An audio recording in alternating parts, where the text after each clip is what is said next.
Welcome back, dear listener, to another soft-spoken stroll through the shadows of the past. Whether the night is just beginning for you or you're listening as sleep slowly arrives, I'm happy you've chosen to spend this time here with me. Let me know in the comments.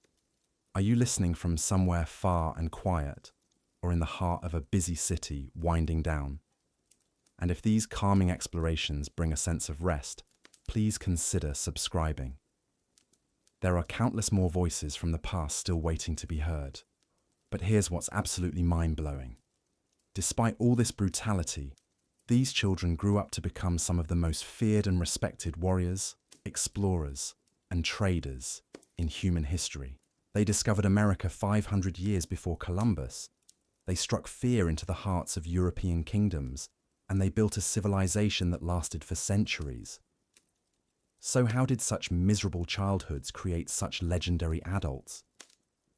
In this video, I'm going to take you inside the shocking world of Viking childhood, revealing the 7 most brutal realities that these kids faced every single day.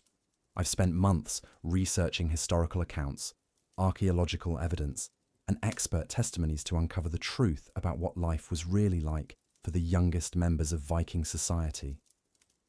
What you're about to discover will completely change how you think about childhood, parenting, and what it truly takes to survive in this world. And trust me, by the end of this video, you'll never complain about your own childhood again. But before we dive into this dark journey, let me give you some context about just how different the Viking world was from ours. We're talking about a society that existed roughly from 793 to 1066 AD, spanning across what we now know as Norway, Sweden, and Denmark. These weren't just random barbarians pillaging villages for fun. They were sophisticated people with complex social structures, advanced seafaring technology, and a culture that valued honor above everything else, including life itself. The problem is, when honor and survival are your top priorities, childhood becomes something entirely different. These weren't helicopter parents worried about their kids getting scraped knees on the playground.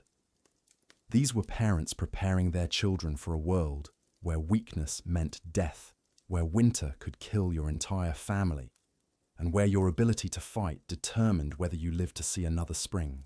Now you might be thinking, surely it wasn't that bad. Kids are resilient, right? Well, let me put this into perspective for you. The average life expectancy for a Viking was around 30 to 35 years old. That means by the time you were 10, you were already approaching middle age in their world. There was no time for a prolonged childhood, no luxury of innocence, no gentle transition into adulthood. You were either ready for the harsh realities of Viking life, or you didn't make it. Archaeological evidence from Viking settlements paints a picture that's even grimmer than the historical accounts. We've found children's graves with weapons, indicating that kids as young as 6 were expected to defend themselves. We've uncovered evidence of child labor so intense that it left permanent marks on their developing bones. We've discovered burial sites where entire families, including infants, were found with signs of starvation and disease. But here's where it gets really interesting, and this is something that most history books won't tell you. The Vikings actually had a word for children who couldn't handle this brutal lifestyle. They called them nid, which roughly translates to disgrace or shame. If you couldn't prove your worth as a child, you weren't just considered weak, you were considered a burden on the entire community. Think about that for a moment. In our world, we celebrate childhood, we protect it, we extend it for as long as possible. In Viking society, childhood was something to be endured and overcome as quickly as possible. The faster you could prove you were useful, the better your chances of survival became. And this brings us to the first brutal reality that Viking children faced, something that would shock modern parents to their core. From the moment they could walk, these kids were thrust into a world where they had to earn their place in the family, in the community, and in life itself. There was no unconditional love, no participation trophies, no gentle encouragement. There was only one question that mattered. What can you contribute? Now, before you start thinking that Viking parents were heartless monsters, you have to understand the world they were living in. This wasn't cruelty for the sake of cruelty. This was survival. The harsh climate, the constant threat of raids, the unpredictable food supply, the diseases that could wipe out entire settlements. All of these factors created a society where only the strong survived, and strength had to be developed from the earliest possible age. But what exactly did this mean for a typical Viking child's daily life? How early were they expected to start contributing? What kinds of tasks were they given? And perhaps most importantly, what happened to the children who couldn't keep up? The answers to these questions reveal a childhood so different from our modern experience that it's almost impossible to imagine. We're talking about 5-year-olds who were responsible for tending livestock in freezing temperatures, 7-year-olds who were expected to help with dangerous farming tasks, and 9-year-olds who were already learning the skills they'd need to survive on their own. And that's just the beginning. The physical hardships were only one part of the equation. Viking children also faced psychological pressures that would break most modern adults. They were raised in a culture that glorified violence, that celebrated death in battle, that taught them their worth was measured by their ability to inflict pain on others. Imagine being told from the time you could understand language that the highest honor you could achieve was to die fighting. Imagine growing up in a world where showing fear, showing weakness, showing any sign of vulnerability could result in being cast out from your family and community. Imagine being a child and knowing that your survival depended not on being loved, but on being feared and respected. This psychological conditioning started incredibly early. Viking children weren't told bedtime stories about princesses and happy endings. They were told stories about warriors who died gloriously in battle, about gods who rewarded violence and punished cowardice, about ancestors who earned their place in Valhalla through acts of brutality that would horrify modern audiences. But here's what's truly fascinating about all of this. It worked. Despite the harshness, despite the brutality, despite the psychological trauma that would send modern children into therapy for decades, Viking children grew up to become some of the most successful people of their time. They explored farther, fought harder, and achieved more than almost any other civilization in human history. So what does this tell us about childhood, about human resilience, about what it really takes to prepare kids for the real world? Are we making our children too soft? Are we protecting them from challenges that would actually make them stronger? Or were the Vikings taking things too far, creating warriors at the expense of human compassion and emotional well-being? These are the questions that we'll be exploring as we dive deeper into the 7 brutal realities of Viking childhood.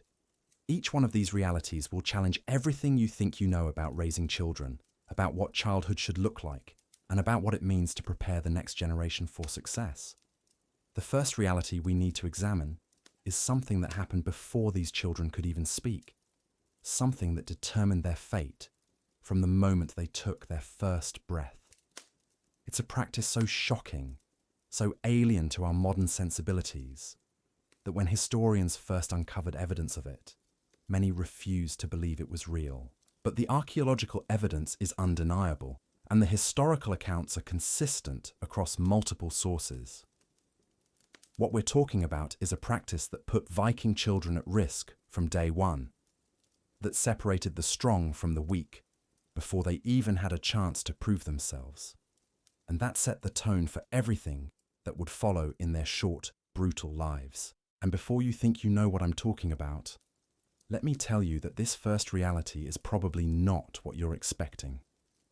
It's something that reveals the true nature of Viking society, something that shows just how different their values were from ours, and something that explains why Viking children had to grow up so fast, so hard, and so completely without the safety net that modern children take for granted. This first brutal reality was something called exposure, and it happened within the first few days of a child's life. When a Viking baby was born, they weren't automatically welcomed into the family like children are today. Instead, They were placed on the ground in front of their father, and he had to make a choice that would determine whether this child lived or died. If the father picked up the baby, it meant the child was accepted into the family. But if he walked away, if he decided this child was too weak, too sickly, or simply one mouth too many to feed during a harsh winter, that baby would be left outside to die from exposure to the elements. We're talking about newborns, barely hours old, being abandoned because they didn't meet their father's standards for survival. Now, you might think this was rare, that it only happened in extreme circumstances, but archaeological evidence suggests this practice was disturbingly common. We found the remains of infants in areas outside Viking settlements, buried without the ceremonies and grave goods that would indicate they were considered full members of the community. These weren't stillbirths or natural infant deaths. These were healthy babies who were deliberately abandoned because they were deemed unworthy of the resources it would take to raise them. But here's where it gets even more disturbing. The decision wasn't just based on the child's physical condition. Sometimes perfectly healthy babies were abandoned simply because they were girls, and the family needed boys who could grow up to be warriors and providers. Sometimes it was because the family already had too many children and couldn't afford to feed another mouth through the winter. Sometimes it was because the baby was born during a particularly bad harvest year, and the parents had to choose between feeding their existing children or taking on the burden of a new one. Think about the psychological impact this had on the children who did survive. From their earliest consciousness, they knew that their very existence was conditional, that they had already passed one test, but that more tests were coming. They knew that other babies who might have been their siblings, had been deemed unworthy of life itself. This created a survival mentality that shaped everything about how they approached the world. The children who made it past this first brutal selection process faced their second reality. They were expected to contribute to the family's survival from the moment they could walk. We're not talking about cute little chores like setting the table or feeding a pet. We're talking about life or death responsibilities that would terrify modern parents. By age 3 or 4, Viking children were already working alongside adults in tasks that were essential for the family's survival. Little boys were sent out into freezing temperatures to tend sheep and cattle, armed with nothing but a stick and the knowledge that if they lost even one animal, their family might starve that winter. Little girls were responsible for tasks like collecting eggs from aggressive chickens, churning butter until their arms ached, and helping to preserve meat and fish that would need to last through months of winter darkness. But the most shocking part wasn't just that they were working, it was that failure wasn't an option. If a modern 4-year-old spills their juice, we clean it up and maybe give them a gentle reminder to be more careful. If a Viking 4-year-old made a mistake that cost the family food or resources, they faced consequences that could include physical punishment, reduced food rations, or being excluded from the warmth of the fire during cold nights. These weren't cruel parents trying to torture their children. These were families living on the edge of survival, where a single mistake could mean the difference between making it through winter or watching family members starve to death. Every resource was precious. Every task was critical. And there was no room for the kind of learning through mistakes approach that we use with children today. The archaeological record shows us just how intense this child labour was. We've found the skeletal remains of Viking children with stress markers that indicate they were doing heavy physical work from a very young age. Their bones show signs of carrying heavy loads. Their joints show wear patterns consistent with repetitive manual labour, and their growth patterns indicate that they were often undernourished because they were burning more calories working than they were consuming in food. One particularly haunting discovery was made at a Viking settlement in Norway, where archaeologists found the remains of a 7-year-old child buried with a set of fishing tools. The wear patterns on these tools indicated they had been used extensively, and the child's bones showed stress markers consistent with spending long hours in cold water catching fish. This wasn't a ceremonial burial with symbolic tools. This was a working child who had died doing one of the jobs that kept their family alive. But the physical demands were just the beginning. The third brutal reality that Viking children faced was something that would be considered psychological abuse by today's standards. They were deliberately exposed to violence and death from the earliest possible age, not as something to be protected from, but as something they needed to become comfortable with. Viking children attended public executions. They watched as criminals were hanged, beheaded, or subjected to even more brutal forms of punishment. They were present when animals were slaughtered for food, and they were expected to participate in the process, holding down struggling livestock while adults delivered the killing blow. They witnessed raids and battles, saw the wounded and dying being brought back to their settlements, and helped tend to injuries that would traumatize modern emergency room doctors. This wasn't accidental exposure to violence. This was deliberate conditioning, designed to prepare these children for a world where violence was a daily reality. Viking parents believed that children who were sheltered from death and brutality would be unable to function when they inevitably encountered these things as adults. Better to expose them early, to harden them while they were young, than to send them into the world naive and unprepared. The psychological impact of this conditioning was profound. Viking children developed what we might recognize today as a form of dissociation, an ability to emotionally detach from violence and suffering that allowed them to function in their brutal world.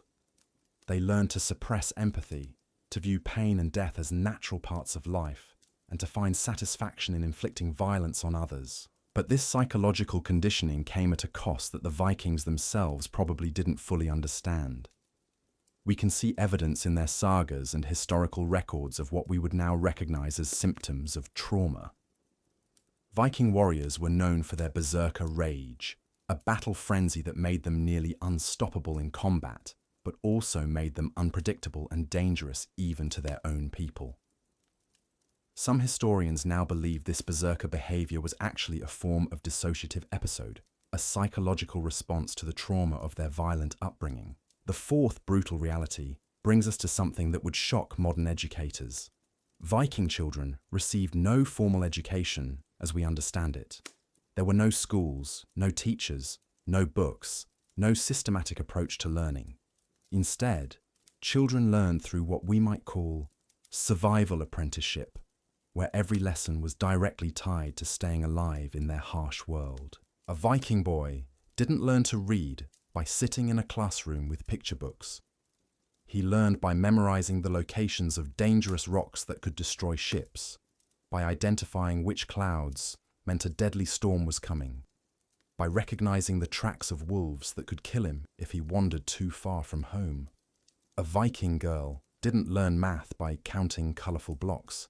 She learned by calculating exactly how much grain the family needed to survive winter, by measuring out precious salt to preserve meat, by keeping track of how many days of food remained when spring seemed like it would never come. This wasn't education. This was survival training, disguised as childhood. But here's what makes this even more brutal. There was no second chance to learn these lessons. If a modern child fails a test, they can retake it, get tutoring, or repeat the grade. If a Viking child failed to learn a survival skill, the consequences could be fatal. Miss the signs of an approaching blizzard, and you might freeze to death. Forget which berries are poisonous, and you could kill yourself and anyone else who trusted your knowledge. Fail to properly preserve food, and your entire family could starve. The pressure on these children was unimaginable.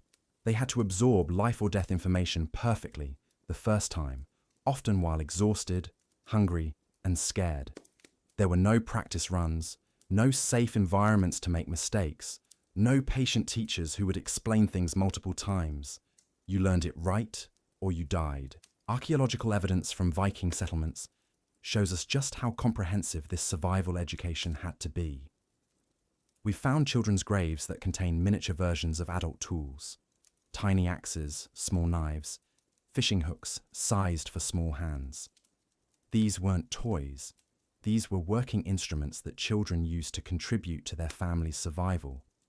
The wear patterns on these tools show they were used extensively, meaning children as young as 5 or 6 were already proficient with potentially deadly implements. One of the most disturbing discoveries was made at a site in Iceland, where archaeologists found what appeared to be a teaching area where children learned to butcher animals.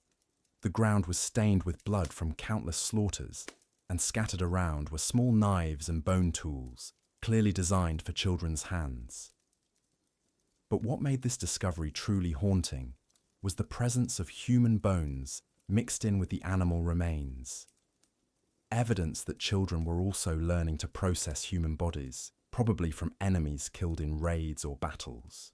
This brings us to the fifth brutal reality of Viking childhood. These kids were trained to be killers from an age that would horrify modern parents. We're not talking about play fighting with foam swords or pretending to be warriors. We're talking about systematic training in how to efficiently end human life, starting from the moment they were strong enough to hold a weapon. By age 6, Viking boys were receiving formal weapons training. They learned to use knives not just for cutting food, but for finding the vulnerable spots on a human body where a single thrust could be fatal. They practiced with spears, learning to throw them with accuracy at moving targets. They were taught to use axes not just for chopping wood, but for splitting skulls and severing limbs. And this wasn't theoretical knowledge. They were expected to use these skills in real combat situations before they reached puberty. The training was brutal and unforgiving. Children who showed fear, hesitation, or mercy were punished severely. They were forced to fight each other with real weapons, often resulting in serious injuries or even death. The idea was that if you couldn't handle being hurt by your own family members during training, you would never survive a real battle against enemies who wanted to kill you. But perhaps the most psychologically damaging aspect of this training was that children were required to prove their readiness for adulthood by taking their first life. This wasn't optional. This wasn't something they could avoid or postpone. Before a Viking boy could be considered a man, he had to kill another human being, often in single combat, while his family and community watched and judged his performance. Historical accounts describe these coming-of-age killings in disturbing detail. Boys as young as 10 or 11 were sent on raids specifically to earn their first kill. They were given weapons and armor, placed in battle formations with adult warriors, and expected to engage enemy combatants in mortal combat. If they succeeded in killing an opponent, they were celebrated and welcomed into the ranks of adult warriors. If they failed, if they showed cowardice or were killed themselves, they brought shame on their entire family. The psychological trauma of forcing children to commit murder as a rite of passage cannot be overstated. These weren't hardened criminals or psychopaths. These were kids, some barely out of elementary school age by our standards, being required to end human lives to prove their worth to their society. The long-term effects of this trauma shaped not just individual Vikings, but their entire culture's relationship with violence and death. Now, you might be wondering about the girls. Surely Viking society didn't expect young girls to become killers too. Unfortunately, the reality for Viking girls was just as brutal, but in different ways. This brings us to the sixth crushing reality. Viking girls faced a childhood that was shaped by the constant knowledge that they were essentially property to be traded, sold, or given away at their father's discretion. From the moment a Viking girl survived the initial exposure test, her life was planned out for her in ways that would make modern feminists rage with fury. She wasn't being raised to become an independent person with her own dreams and ambitions. She was being prepared to be a commodity, a valuable asset that her father could use to forge alliances, settle debts, or gain political advantage. The preparation for this fate began immediately. While boys were learning to fight and kill, girls were learning skills that would make them valuable as wives and mothers. But this wasn't gentle domestic training like you might imagine. This was intensive, often painful preparation for a life of servitude that could begin at any moment. Viking girls as young as 7 were learning to spin thread while walking, so they could be productive even while traveling or fleeing from enemies. They learned to weave cloth so fine and strong that it could be used for ship sails, a skill that required hours of painful, repetitive work that left their hands raw and bleeding. They learned to brew ale and mead, which meant handling boiling liquids and dangerous fermentation processes that could explode and cause severe burns. But the most heartbreaking aspect of their training was learning to accept violence and abuse without resistance. Viking girls were taught that their future husbands had the right to beat them, rape them, and even kill them if they were displeased with their performance as wives. They were trained to submit completely to male authority, to never question orders, and to find ways to please men who might be complete strangers, chosen by their fathers. The archaeological record provides disturbing evidence of how this training affected Viking girls. We've found the remains of young girls with healed fractures that suggest they were regularly beaten during their childhood, probably as part of their preparation for married life. We've found evidence of malnutrition in young girls that suggests they were given less food than boys, teaching them to expect deprivation and to be grateful for whatever they received. One particularly haunting discovery was made in Denmark, where archaeologists found the grave of a 9-year-old girl buried with a set of keys. In Viking society, keys were symbols of a woman's authority over the household, but they were also symbols of her imprisonment within domestic roles. This little girl had died before she could even reach puberty, but she was already being prepared for a life where her highest achievement would be managing her husband's household efficiently. The age at which Viking girls were married off would shock modern parents. Girls as young as 12 were considered ready for marriage, and by 14, most were already wives and mothers. There was no concept of waiting until they were emotionally or physically mature enough for adult responsibilities. As soon as they could bear children, they were expected to do so, often with men who were decades older than them. But the brutal realities of Viking childhood weren't just about training and preparation. They were also about survival in a world that was actively trying to kill them every single day. This brings us to the seventh and perhaps most devastating reality. Viking children lived under the constant threat of death from causes that would be easily preventable today. Disease was a constant companion in Viking settlements. Without modern medicine, sanitation, or understanding of how infections spread, children died from ailments that we now treat with simple antibiotics. A small cut could become infected and kill a child within days. A bout of diarrhea could lead to fatal dehydration. A fever could cause brain damage or death before anyone could figure out what was wrong. The winters were particularly deadly for children.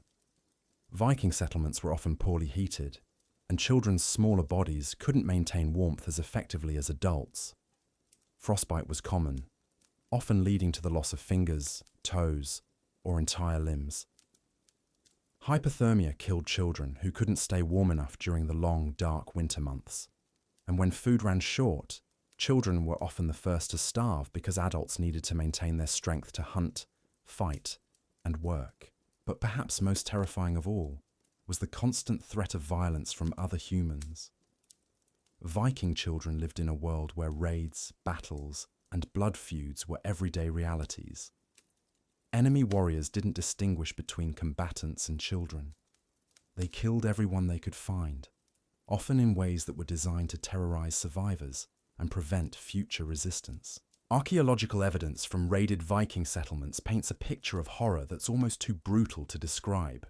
We've found the remains of entire families, including infants and toddlers, who were killed together during enemy attacks. The wounds on these tiny skeletons show that children were often tortured before being killed, probably to force information from their parents or simply to spread terror among surviving communities. One excavation in Norway uncovered evidence of what appears to have been a massacre at a Viking settlement where over 30 people, including 15 children under the age of 10, were killed in a single attack.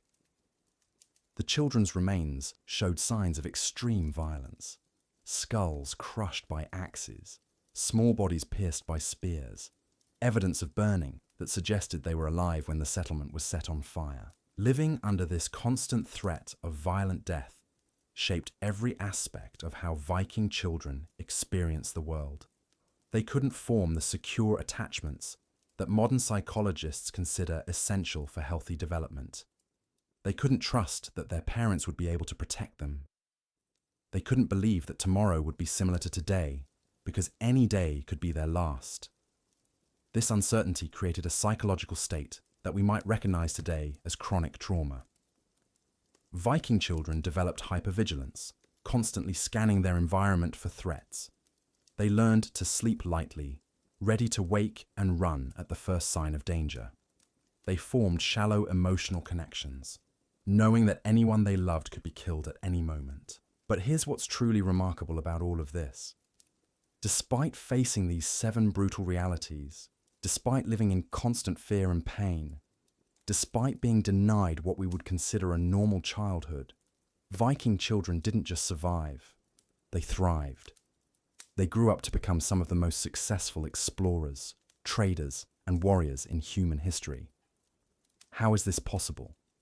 How did children who face such overwhelming hardship manage to not only survive, but excel?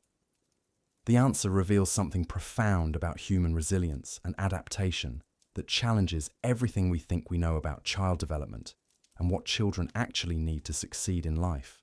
The key lies in understanding that while Viking childhood was brutal, it was also purposeful. Every hardship, every challenge, every traumatic experience was preparing these children for the specific world they would need to navigate as adults. Unlike modern children, who are often shielded from reality until they're suddenly thrust into the adult world unprepared, Viking children were gradually introduced to adult responsibilities and challenges from the moment they could walk. This created a kind of psychological inoculation effect. By exposing children to controlled doses of hardship and trauma, Viking society was building their resilience and preparing them for the even greater challenges they would face as adults. It was brutal, but it was also effective in ways that our modern child-rearing practices might not be. Consider the contrast. A modern child who faces their first real rejection, failure, or loss as a teenager or young adult often struggles to cope because they've never developed the psychological tools to handle adversity. A Viking child who had already faced life or death challenges by age 10 had developed coping mechanisms that allowed them to handle almost anything life could throw at them. But this raises uncomfortable questions about our own approach to childhood. Are we making our children too soft?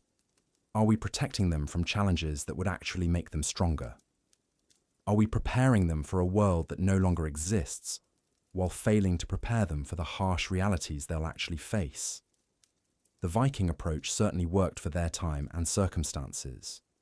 But could we apply any of these lessons to modern child rearing without crossing ethical lines that we're not willing to cross? And perhaps most importantly, what does the success of Viking children tell us about human potential and what children are actually capable of when we expect more from them? These questions become even more complex when we consider that while Viking children grew up to be successful in their own context, they also grew up to perpetuate a cycle of violence and brutality that eventually contributed to the downfall of their civilization. The same psychological conditioning that made them effective warriors also made them unable to adapt to a changing world that required different skills and approaches. So as we continue to explore the brutal realities of Viking childhood, we need to ask ourselves, what lessons can we learn from their approach without repeating their mistakes? How can we prepare our own children for the challenges they'll face without traumatizing them in the process? And what does it really mean to love a child enough to prepare them for a world that won't always be kind to them? The answers to these questions become even more disturbing when we examine what happened to Viking children who couldn't adapt to this brutal system. Because while we've been talking about the children who survived and thrived, there's a darker side to this story that reveals just how merciless Viking society really was. Children who showed signs of weakness, who couldn't keep up with the physical demands, who broke under the psychological pressure, weren't just given extra help or understanding. They were systematically excluded from their communities in ways that guaranteed their death. This wasn't accidental neglect. This was deliberate culling of anyone who didn't meet the harsh standards that Viking society demanded. The archaeological record shows us evidence of what happened to these failed children. We found burial sites outside Viking settlements where children were interred without the grave goods, ceremonies, or even the basic respect given to adult failures. These weren't children who died from disease or accident. These were children who were alive, but deemed unworthy of the resources it would take to keep them that way. One particularly chilling discovery was made in Sweden, where researchers found what appeared to be a mass grave containing the remains of over 20 children, ranging in age from 5 to 15. What made this discovery so disturbing wasn't just the number of bodies, but the evidence that these children had been deliberately starved to death.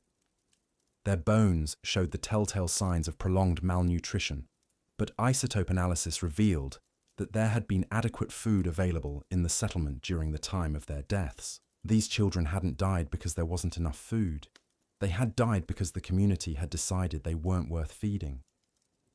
Maybe they were too slow, too weak, too frightened, or too kind. Maybe they couldn't handle the violence, couldn't learn the skills, couldn't prove their value fast enough. Whatever the reason, they had been marked for elimination and slowly starved while watching others eat. But the exclusion wasn't always as direct as starvation. Sometimes it was more subtle, more psychological, but just as deadly. Children who couldn't meet expectations were gradually pushed to the margins of their communities. They received less food, less warmth, less protection. They were given the most dangerous tasks, the jobs most likely to result in injury or death. They were sent on errands that took them far from safety, often during the most dangerous times of day or year. The psychological impact of this systematic exclusion was devastating. These children knew they were being slowly killed by their own families and communities. They could see the contrast between how they were treated and how the successful children were treated. They lived with the constant knowledge that their lives had been judged worthless by the people who were supposed to love and protect them. Some of these rejected children tried to prove their worth through increasingly desperate acts. Historical accounts describe young boys attempting impossible feats of courage, throwing themselves into battles they couldn't win, volunteering for suicide missions, anything to prove they deserved to live. Young girls sometimes tried to make themselves indispensable by working themselves to death, literally collapsing from exhaustion in their attempts to prove their value. But perhaps most heartbreaking of all were the children who simply gave up. Archaeological evidence suggests that some Viking children essentially committed suicide by neglect, refusing to eat, refusing to seek warmth, refusing to protect themselves from danger. They had internalized their society's judgment that they were worthless, and they cooperated with their own elimination. This systematic elimination of weak children had profound effects on Viking society that went far beyond just reducing the population. It created a culture where empathy was seen as weakness, where compassion was viewed as a luxury that could get you killed. The children who survived learned that love was conditional, that acceptance had to be earned through strength and violence, and that anyone who couldn't keep up deserved whatever happened to them. But here's where the story takes an even darker turn.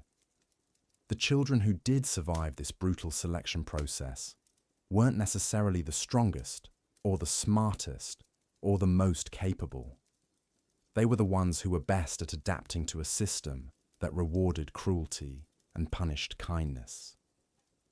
They were the ones who learned to suppress their natural empathy, who became comfortable with violence, who could watch others suffer without feeling compelled to help. This created a feedback loop that made Viking society increasingly brutal over time. Each generation that survived the childhood elimination process was slightly more hardened, slightly more cruel, slightly less capable of human compassion than the one before.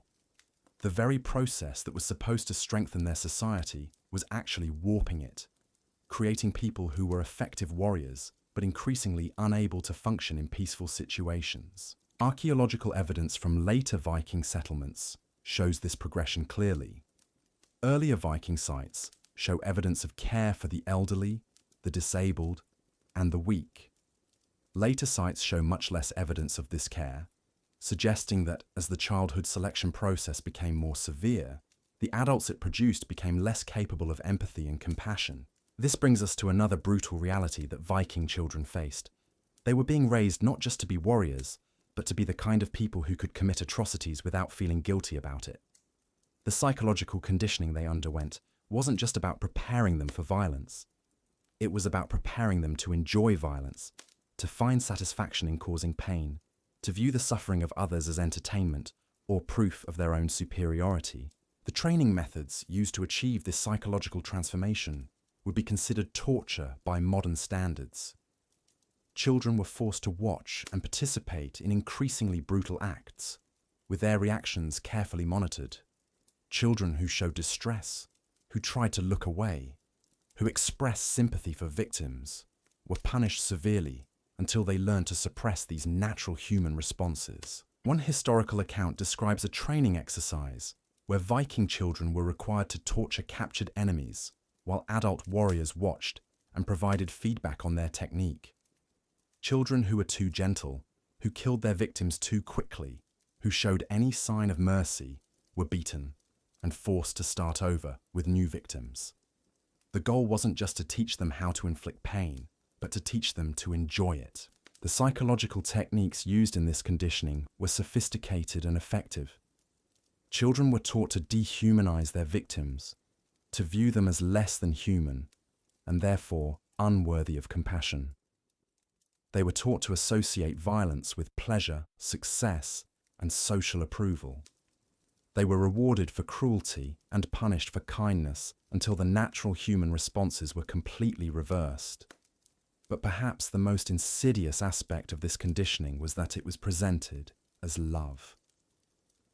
Parents told their children that they were preparing them for success, that they were giving them the tools they would need to survive and thrive. The brutality was framed as care, the cruelty as kindness, the trauma as gift. This created a profound psychological confusion in Viking children that followed them into adulthood. They learned to associate love with pain, care with cruelty, protection with violence. They developed attachment patterns that were deeply dysfunctional, unable to form healthy relationships based on mutual respect and genuine affection. The effects of this psychological conditioning can be seen in Viking family structures, which were characterized by high levels of domestic violence, child abuse, and emotional dysfunction. Viking marriages were often brutal affairs where husbands routinely beat their wives and children, and where this violence was seen as normal and even necessary for maintaining proper family order. But the conditioning didn't just affect family relationships. It affected every aspect of how Vikings interacted with the world around them. They became a society that could only understand relationships in terms of dominance and submission, strength and weakness, predator and prey. They lost the ability to cooperate, to compromise, to find peaceful solutions to conflicts. This psychological rigidity ultimately became one of the factors that led to the decline of Viking civilization. As the world around them changed, as other societies developed more sophisticated approaches to diplomacy, trade, and governance, the Vikings found themselves unable to adapt.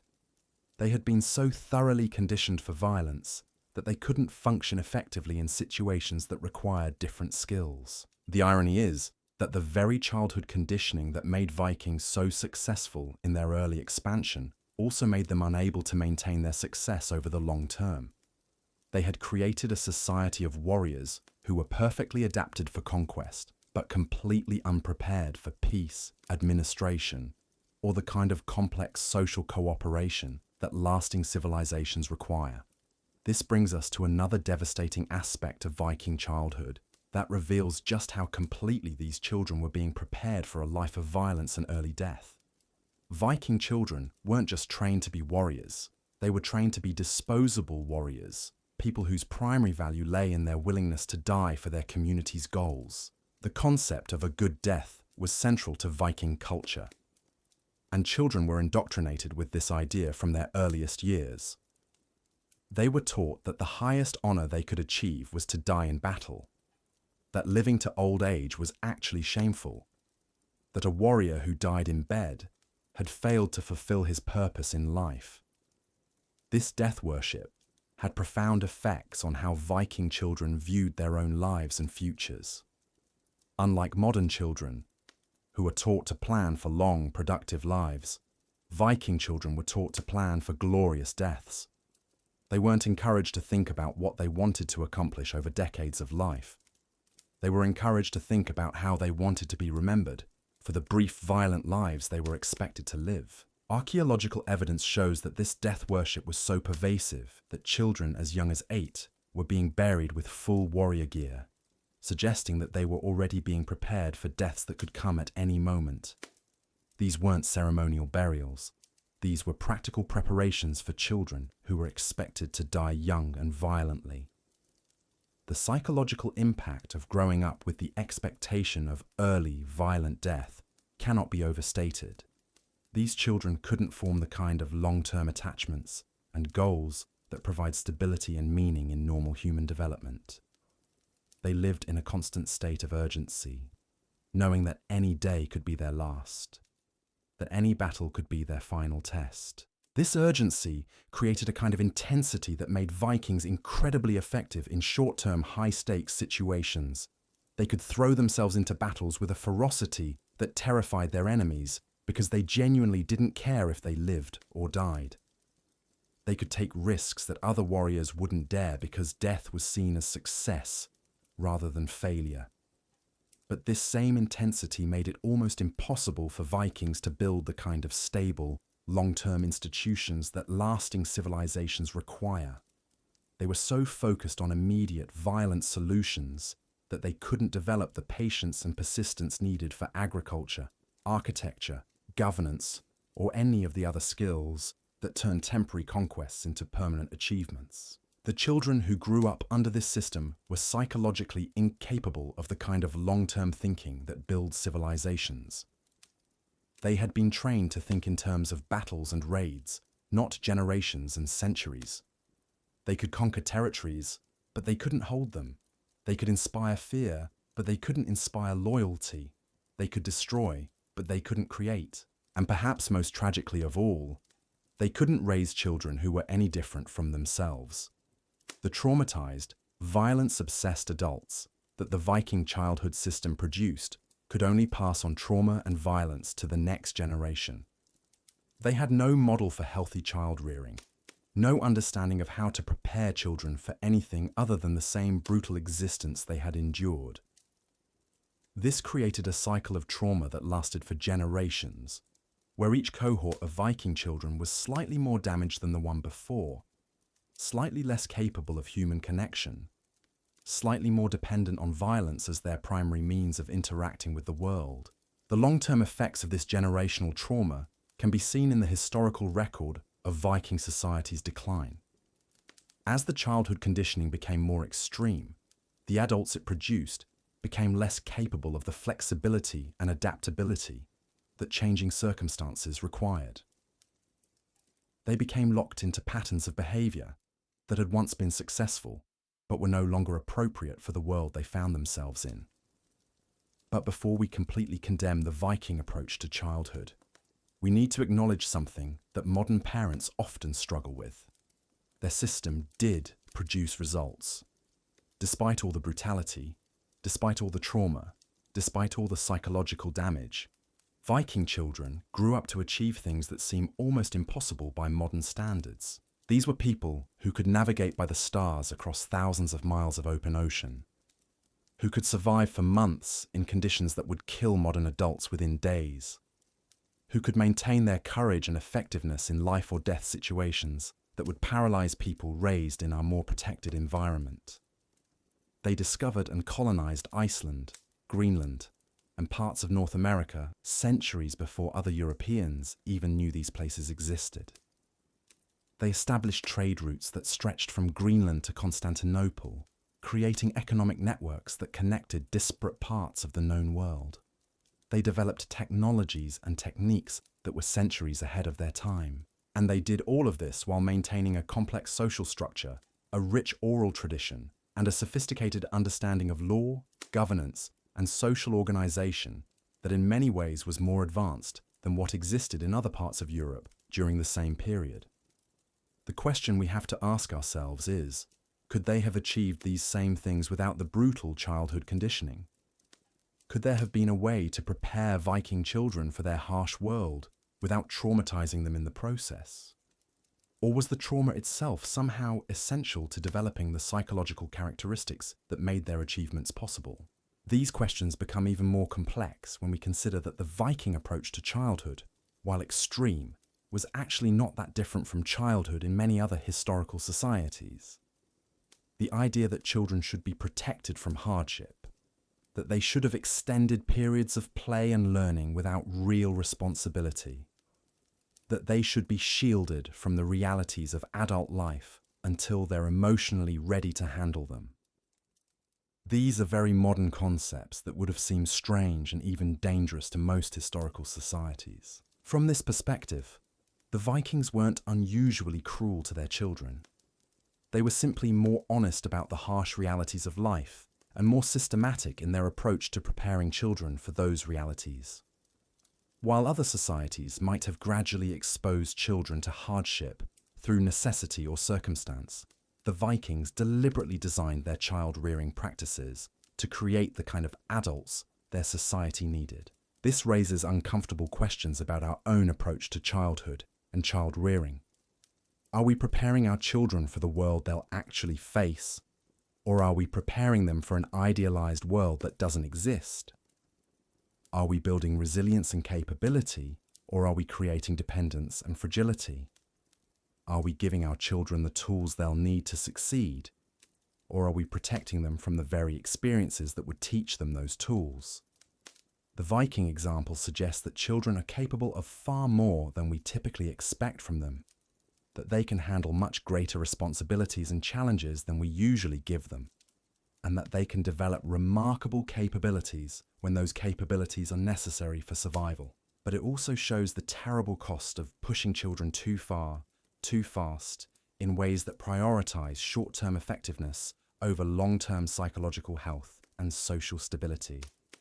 The Vikings created incredibly capable individuals, but they also created a society that was ultimately unsustainable because it was built on trauma, violence, and the systematic suppression of human empathy and compassion. The challenge for modern parents and educators is finding a way to prepare children for real-world challenges without traumatizing them in the process, to build resilience without breaking spirits, to create capability without destroying compassion. This balance is particularly important because the world our children will face is in many ways just as challenging as the world Viking children faced, just in different ways. They'll need to be resilient, adaptable, and capable of handling adversity. But they'll also need to be empathetic, collaborative, and capable of building the kind of cooperative relationships that our complex, interconnected world requires. The Viking example shows us both what's possible when we expect more from children, and what can go wrong when we push them beyond their psychological limits. It's a cautionary tale about the dangers of prioritizing strength over kindness, effectiveness over empathy, short-term success over long-term sustainability.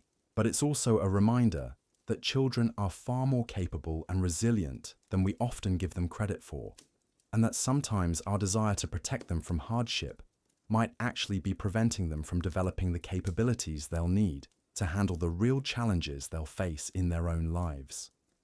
As we continue to explore the brutal realities of Viking childhood, these questions about balance, preparation, and the true meaning of love and protection become even more pressing and complex. The tragedy of this approach becomes even clearer when we examine what happened to Viking children who tried to resist the system, who held on to their natural empathy despite everything their society did to crush it.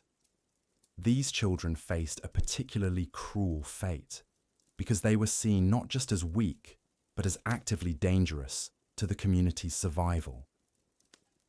Viking society had a term for children who showed too much compassion or refused to participate in violence. They called them blod, which roughly translates to soft or cowardly, but carried connotations that were far more damning than our modern understanding of those words. A child labelled as blod wasn't just considered unfit for warrior life.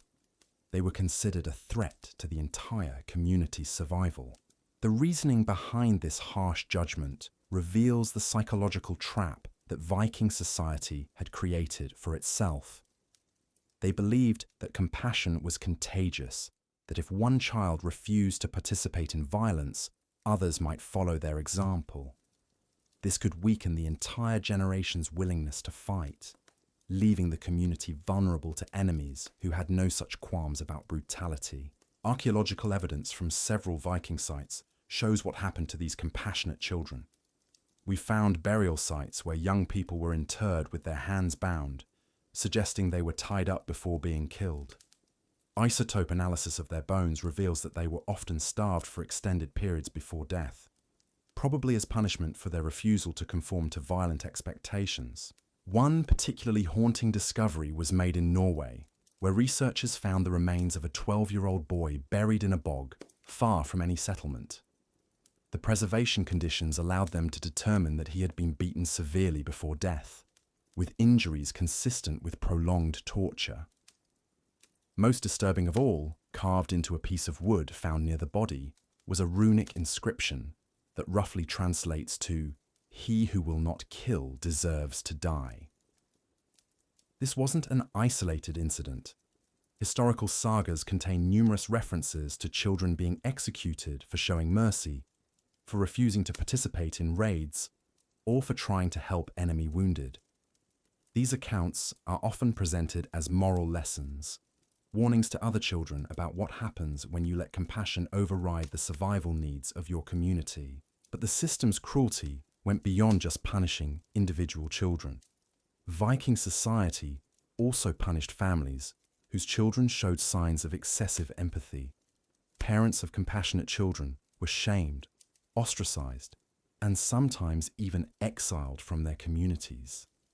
This created enormous pressure on families to suppress any signs of kindness in their children, even when their parental instincts told them to nurture and protect those gentle qualities. The psychological impact on parents who had to choose between their child's natural compassion and their family's survival in the community was devastating. Historical accounts describe mothers weeping as they forced their children to participate in violence, fathers who had to beat kindness out of sons they loved, families torn apart by the impossible choice between humanity and survival. This brings us to another brutal reality that Viking children faced. They couldn't trust their own parents to protect them from harm. In our modern understanding, parents are supposed to be a child's ultimate source of safety and protection. But Viking children learned early that their parents would sacrifice them without hesitation if community survival demanded it. This wasn't because Viking parents didn't love their children. Archaeological evidence suggests that they did feel genuine affection for their offspring. We've found toys, games, and decorative items clearly made by loving parents for their children.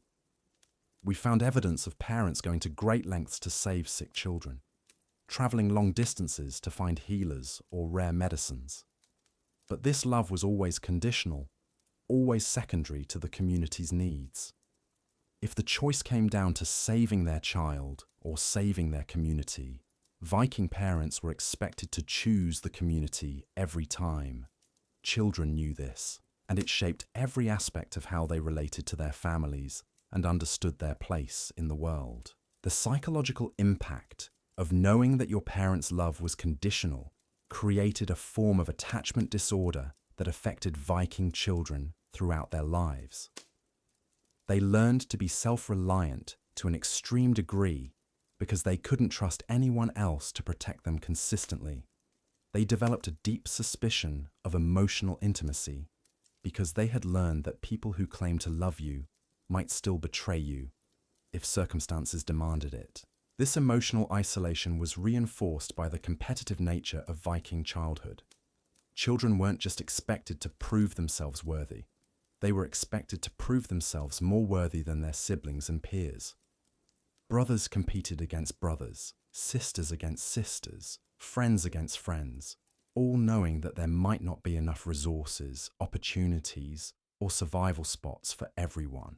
Archaeological evidence from Viking households shows this sibling competition in disturbing detail. We've found children's graves where siblings were buried with different qualities and quantities of grave goods, suggesting that even in death, parents were making distinctions about which children had been more valuable or successful. Some children were buried with weapons and jewelry, while their siblings were buried with nothing, creating a hierarchy that persisted even beyond life. One excavation in Denmark revealed what appeared to be evidence of deliberate fraternal violence.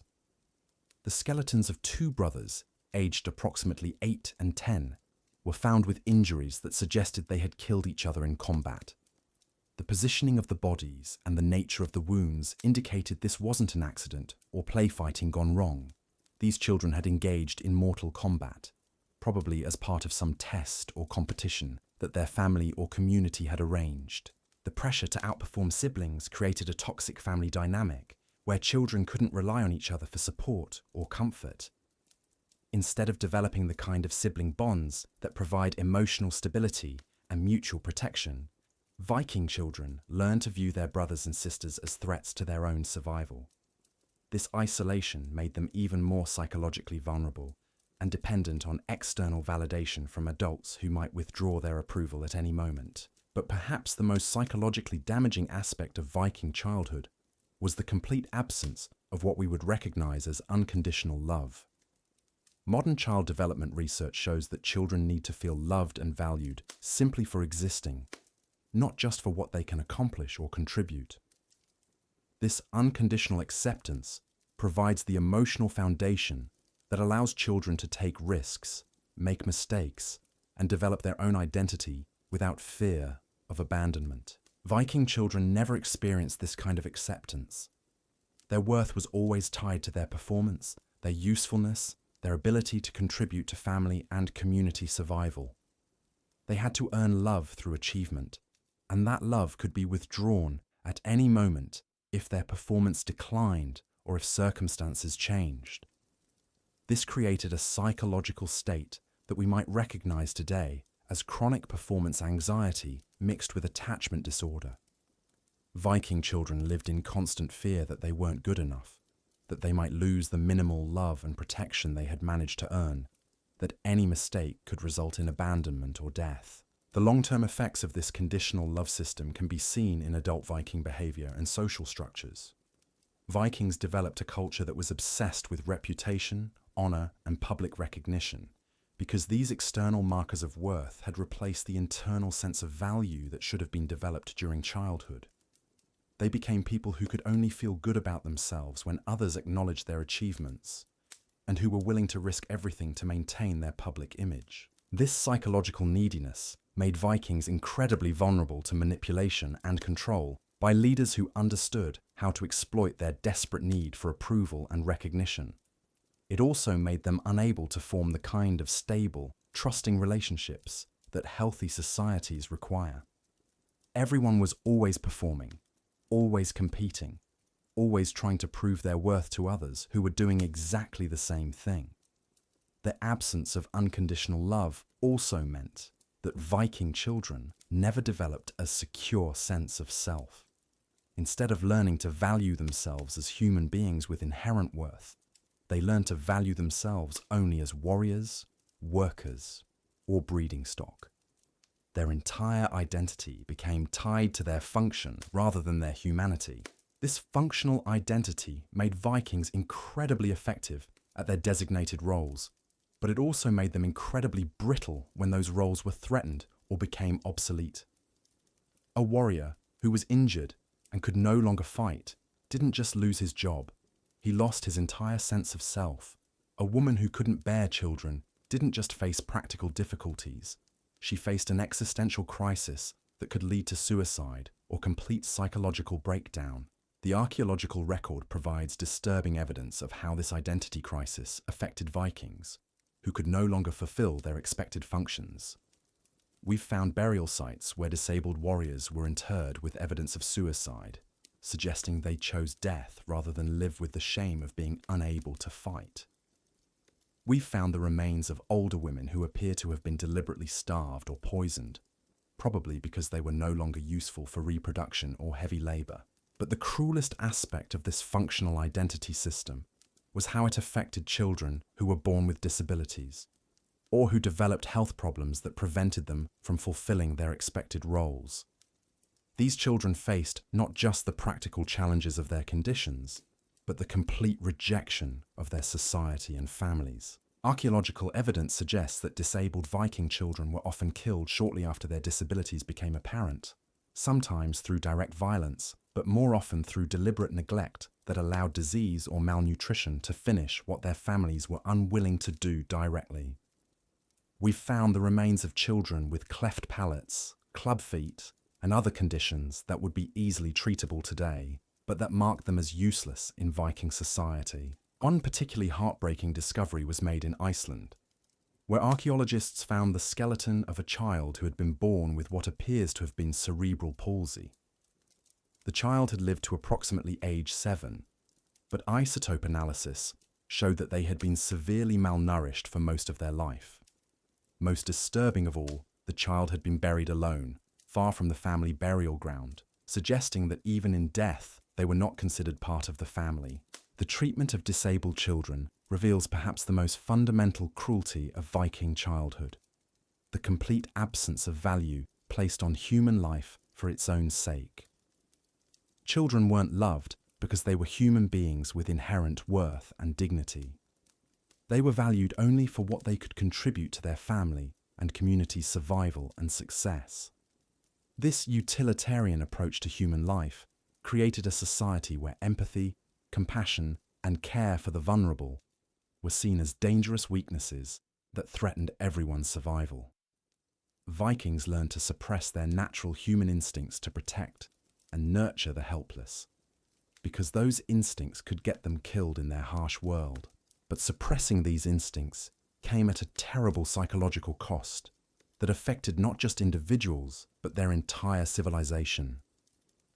A society that can't care for its weakest members, that sees compassion as weakness, that values function over humanity, ultimately becomes incapable of the cooperation and mutual support that complex civilizations require. The Vikings' inability to develop these cooperative skills became increasingly problematic as their world became more complex and interconnected.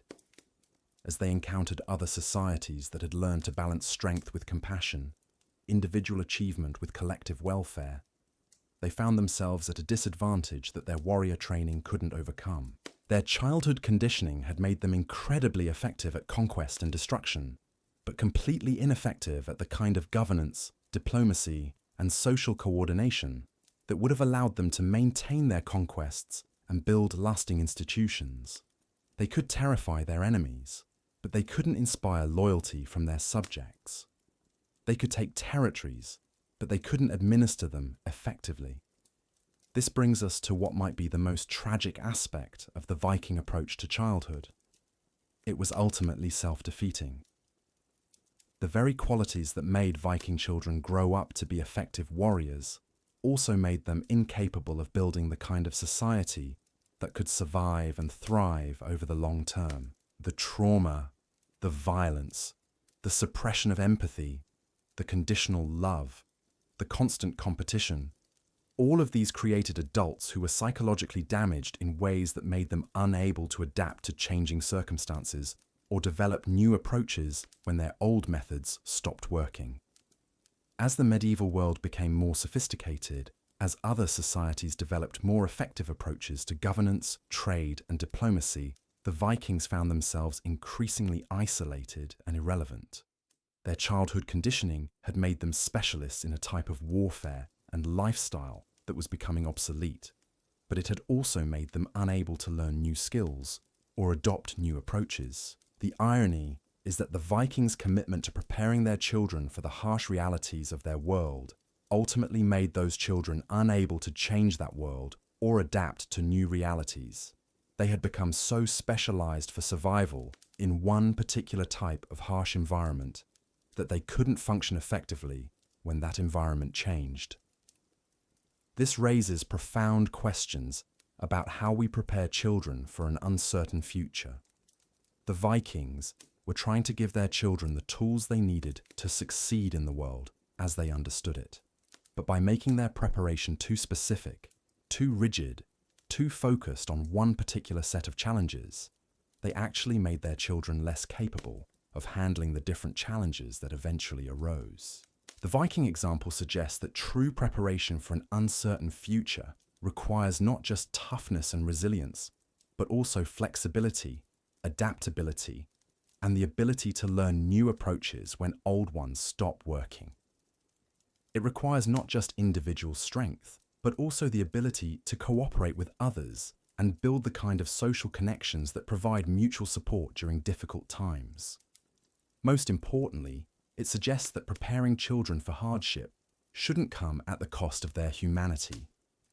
The Vikings' attempt to create super warriors by suppressing empathy and compassion ultimately backfired because those human qualities turned out to be essential for long-term success and survival. But as we continue to examine the brutal realities of Viking childhood, we need to remember that these weren't monsters or psychopaths making deliberate choices to torture children. These were parents and communities doing what they genuinely believed was necessary to give their children the best possible chance of survival in an incredibly harsh world. The tragedy of Viking childhood lies not in the cruelty of individual parents or communities, but in the impossible situation they found themselves in. They were trying to prepare children for a world that was genuinely brutal, where weakness really could mean death, where the stakes of every decision were life or death for entire families and communities. In that context, many of their approaches make a terrible kind of sense.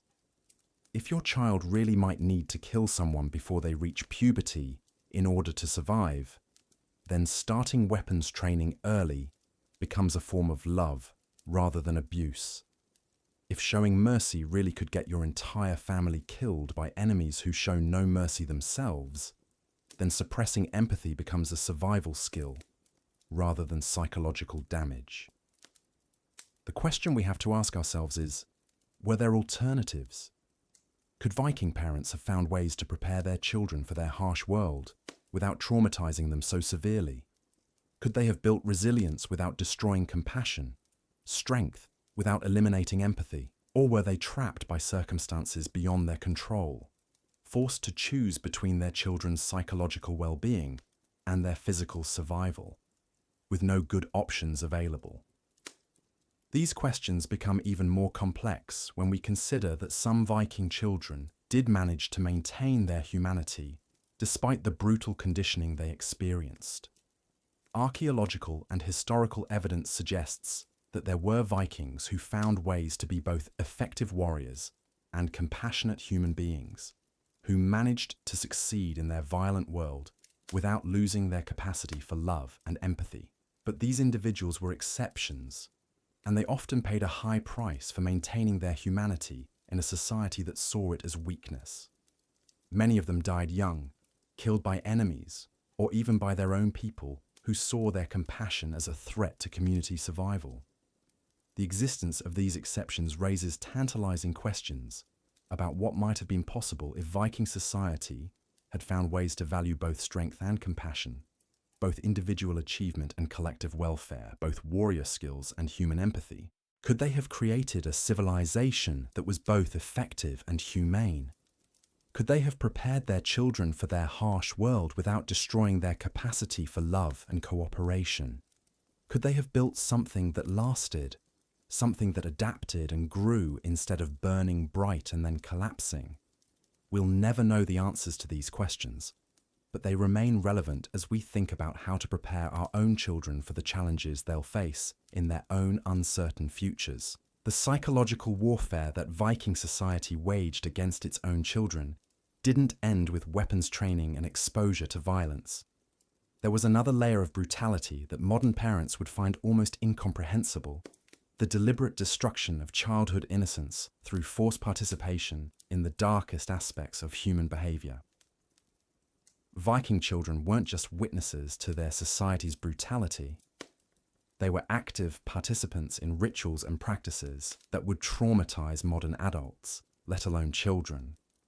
We're talking about kids who were required to participate in human sacrifices, who helped torture prisoners of war, who were forced to watch and assist in executions that were designed to be as prolonged and painful as possible. Archaeological evidence from ritual sites across Scandinavia reveals the extent of children's involvement in these practices. We've found small knives clearly designed for children's hands at sacrifice sites, along with evidence that these tools were used extensively. Isotope analysis of bones found at these locations shows that children were consuming human flesh as part of religious ceremonies, probably from enemies killed in battle or prisoners sacrificed to the gods. One excavation in Sweden uncovered what appears to have been a teaching ground, where children learned to conduct human sacrifices. The site contained the remains of over 50 individuals who had been killed in ritualistic ways, along with evidence of multiple generations of children learning these techniques. The youngest participants, based on the size of handprints found in bloodstains on stone altars, were estimated to be no more than 6 years old. But the forced participation in violence wasn't limited to religious ceremonies. Viking children were also required to take part in the punishment of criminals and enemies in ways that would constitute child abuse by any modern standard. They were expected to throw stones at people being executed, to help with tortures designed to extract information or confessions, to participate in the systematic brutalization of anyone their community deemed deserving of punishment. Historical accounts describe children competing to see who could inflict the most creative tortures, who could make victims suffer the longest before death, who could come up with the most humiliating ways to degrade prisoners before killing them. These weren't games that children invented on their own. These were organized activities, supervised and encouraged by adults who believed that early exposure to extreme violence was necessary preparation for adult life. The psychological impact of forcing children to participate in torture and murder cannot be overstated. These experiences didn't just harden them for future violence. They fundamentally rewired their brains in ways that made normal human empathy and compassion almost impossible to maintain. Modern neuroscience shows us that children's brains are incredibly plastic, constantly forming new neural pathways based on their experiences. When those experiences consistently involve inflicting pain on others, receiving rewards for cruelty, and being punished for showing mercy, the brain literally rewires itself to make violence feel natural and compassion feel dangerous. Viking children who participated in these activities were essentially having their capacity for normal human emotion surgically removed through psychological conditioning. They were being turned into people who could only feel pleasure through dominance and pain, who could only connect with others through shared violence, who could only understand the world in terms of predators and prey. But perhaps even more disturbing than the violence itself was the way it was integrated into every aspect of daily life. Viking children didn't just witness or participate in occasional battles or ceremonies. They lived in a constant state of low-level brutality that normalized suffering and made cruelty seem like the natural order of things. Consider the treatment of animals in Viking society. While many historical cultures developed some concept of animal welfare, or at least practical limits on animal cruelty, Vikings actively encouraged children to torture animals for entertainment. Archaeological sites are littered with evidence of systematic animal abuse that served no practical purpose other than teaching children to enjoy causing pain. We found the remains of cats, dogs, and other domestic animals that show signs of prolonged torture before death. These weren't animals killed for food or fur. These were creatures that were kept alive for extended periods while children practiced increasingly creative methods of inflicting pain. The goal wasn't to kill the animals quickly or efficiently. The goal was to make them suffer as much as possible for as long as possible. Children who showed reluctance to participate in animal torture were forced to continue until they could perform these acts without showing distress. The adults supervising these activities weren't sadists who enjoyed watching children suffer. They genuinely believed they were preparing these kids for a world where the ability to inflict pain without feeling guilty about it was essential for survival. This normalization of cruelty extended to how Viking children treated each other. Bullying wasn't just tolerated in Viking society. It was actively encouraged as a way of establishing hierarchies and weeding out weakness. Children were expected to compete with each other through increasingly violent means, with adults intervening only to make sure that the violence was directed appropriately. Archaeological evidence from Viking settlements shows that children regularly inflicted serious injuries on each other during these supervised competitions. We've found the skeletons of kids with healed fractures, missing teeth, and scarring that indicates they were repeatedly beaten by their peers as part of their normal childhood experience. But the adults didn't just allow this violence, they structured it, organized it, and used it as a teaching tool. Children who were effective at dominating their peers were rewarded and given higher status within their families and communities. Children who were victimized were taught that their suffering was their own fault for being weak, and that their only options were to become stronger or accept their position as victims. This created a social dynamic where children learned that relationships were fundamentally about power, that other people existed either to be dominated or to dominate them, and that cooperation or mutual support were signs of weakness that would be exploited by anyone smart enough to recognize them. The psychological damage from this competitive cruelty was compounded by the complete absence of adult protection for vulnerable children. In modern societies, adults are expected to intervene when they see children being bullied or abused by their peers. In Viking society, adult intervention was reserved for situations where the violence was disrupting community goals or destroying valuable resources. If a strong child was systematically torturing a weaker one, adults would only step in if the torture was interfering with the weaker child's ability to perform necessary work, or if it seemed likely to result in death before the child had contributed their expected value to the community. Otherwise, the torture was seen as a natural part of establishing social order and preparing both children for their adult roles. This systematic abandonment of vulnerable children created a society where the strong felt entitled to abuse the weak, where victims learned to see their suffering as natural and deserved, and where the basic human instincts for mutual protection and support were systematically destroyed. But the cruelty of Viking childhood extended beyond just the violence and competition. There was another aspect of their upbringing that reveals the depth of psychological manipulation these children faced. The complete control of information and the systematic distortion of reality that shaped their understanding of the world. Viking children weren't allowed to develop their own understanding of right and wrong, good and evil, or even basic cause and effect. Instead, they were fed a carefully constructed version of reality that justified their society's brutality and made alternatives literally unthinkable.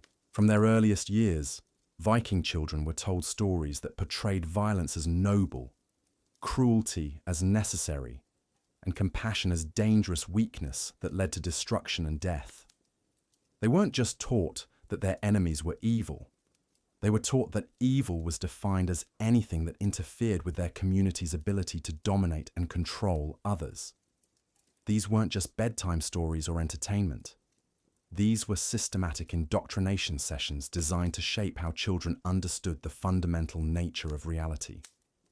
Children who questioned these stories, who suggested alternative interpretations, or who expressed sympathy for the victims described in these tales, were punished severely until they learned to suppress their natural moral instincts. Archaeological evidence suggests that this indoctrination was so thorough that many Viking children literally couldn't conceive of alternatives to violence as solutions to problems. When faced with conflicts or challenges, they automatically thought in terms of who to hurt, who to kill, or who to dominate, because those were the only problem-solving strategies they had been taught. This mental conditioning was reinforced by the complete isolation of Viking children from alternative viewpoints or ways of life. Unlike modern children who are exposed to multiple perspectives through media, travel, or contact with diverse communities, Viking children were deliberately kept ignorant of how other societies functioned. When Viking children did encounter people from other cultures, it was usually in the context of raids or battles where those people were presented as enemies to be killed or slaves to be captured. They weren't allowed to learn about alternative social structures, different approaches to child rearing, or peaceful ways of resolving conflicts because such knowledge might make them question their own society's methods. This intellectual isolation created a kind of psychological prison where Viking children couldn't imagine alternatives to their brutal existence, even when they were suffering under it. They had been so thoroughly conditioned to see their world as the only possible world that rebellion or escape seemed literally impossible. The few historical accounts we have of Viking children trying to run away or join other societies almost always end in tragedy. These children had been so damaged by their upbringing that they couldn't function in more peaceful environments. They had been trained to interpret kindness as weakness, cooperation as manipulation, and peaceful conflict resolution as cowardice. When they encountered societies that operated on different principles, they often reacted with violence because that was the only way they knew how to interact with others. This usually resulted in their being killed or expelled, sending them back to their original communities even more convinced that their brutal world was the only one where they could survive. But perhaps the most insidious aspect of this information control was how it affected Viking children's understanding of their own emotions and experiences. They weren't allowed to trust their own feelings or perceptions when those conflicted with what their society told them was true. Children who felt sad about participating in violence were taught that their sadness was weakness that needed to be overcome. Children who felt empathy for victims were told that their empathy was a dangerous flaw that could get them killed. Children who wanted to help others were taught that their desire to help was a form of selfishness that put their own emotional needs above their community's survival. This systematic invalidation of their own emotional experiences created a form of psychological dissociation where Viking children learned to disconnect from their own feelings and rely entirely on external authorities to tell them what was real, what was important, and what they should care about. The long-term effects of this emotional disconnection were devastating. Viking adults often displayed what we would recognize today as symptoms of severe personality disorders, unable to form genuine emotional connections with others, unable to trust their own perceptions and judgments, and completely dependent on external validation to maintain any sense of self-worth. They became people who could only function within the rigid structure of their violent society because they had never been allowed to develop the internal emotional compass that would have let them navigate other types of social environments. They were psychologically trapped in the brutal world of their childhood, unable to adapt or change, even when circumstances demanded it. This psychological rigidity became increasingly problematic as the world around the Vikings changed.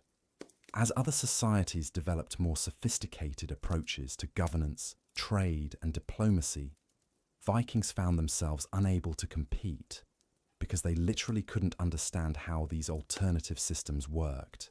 Their childhood conditioning had made them experts at one particular type of social organization based on violence and domination, but it had also made them completely incapable of learning new approaches when the old ones stopped being effective.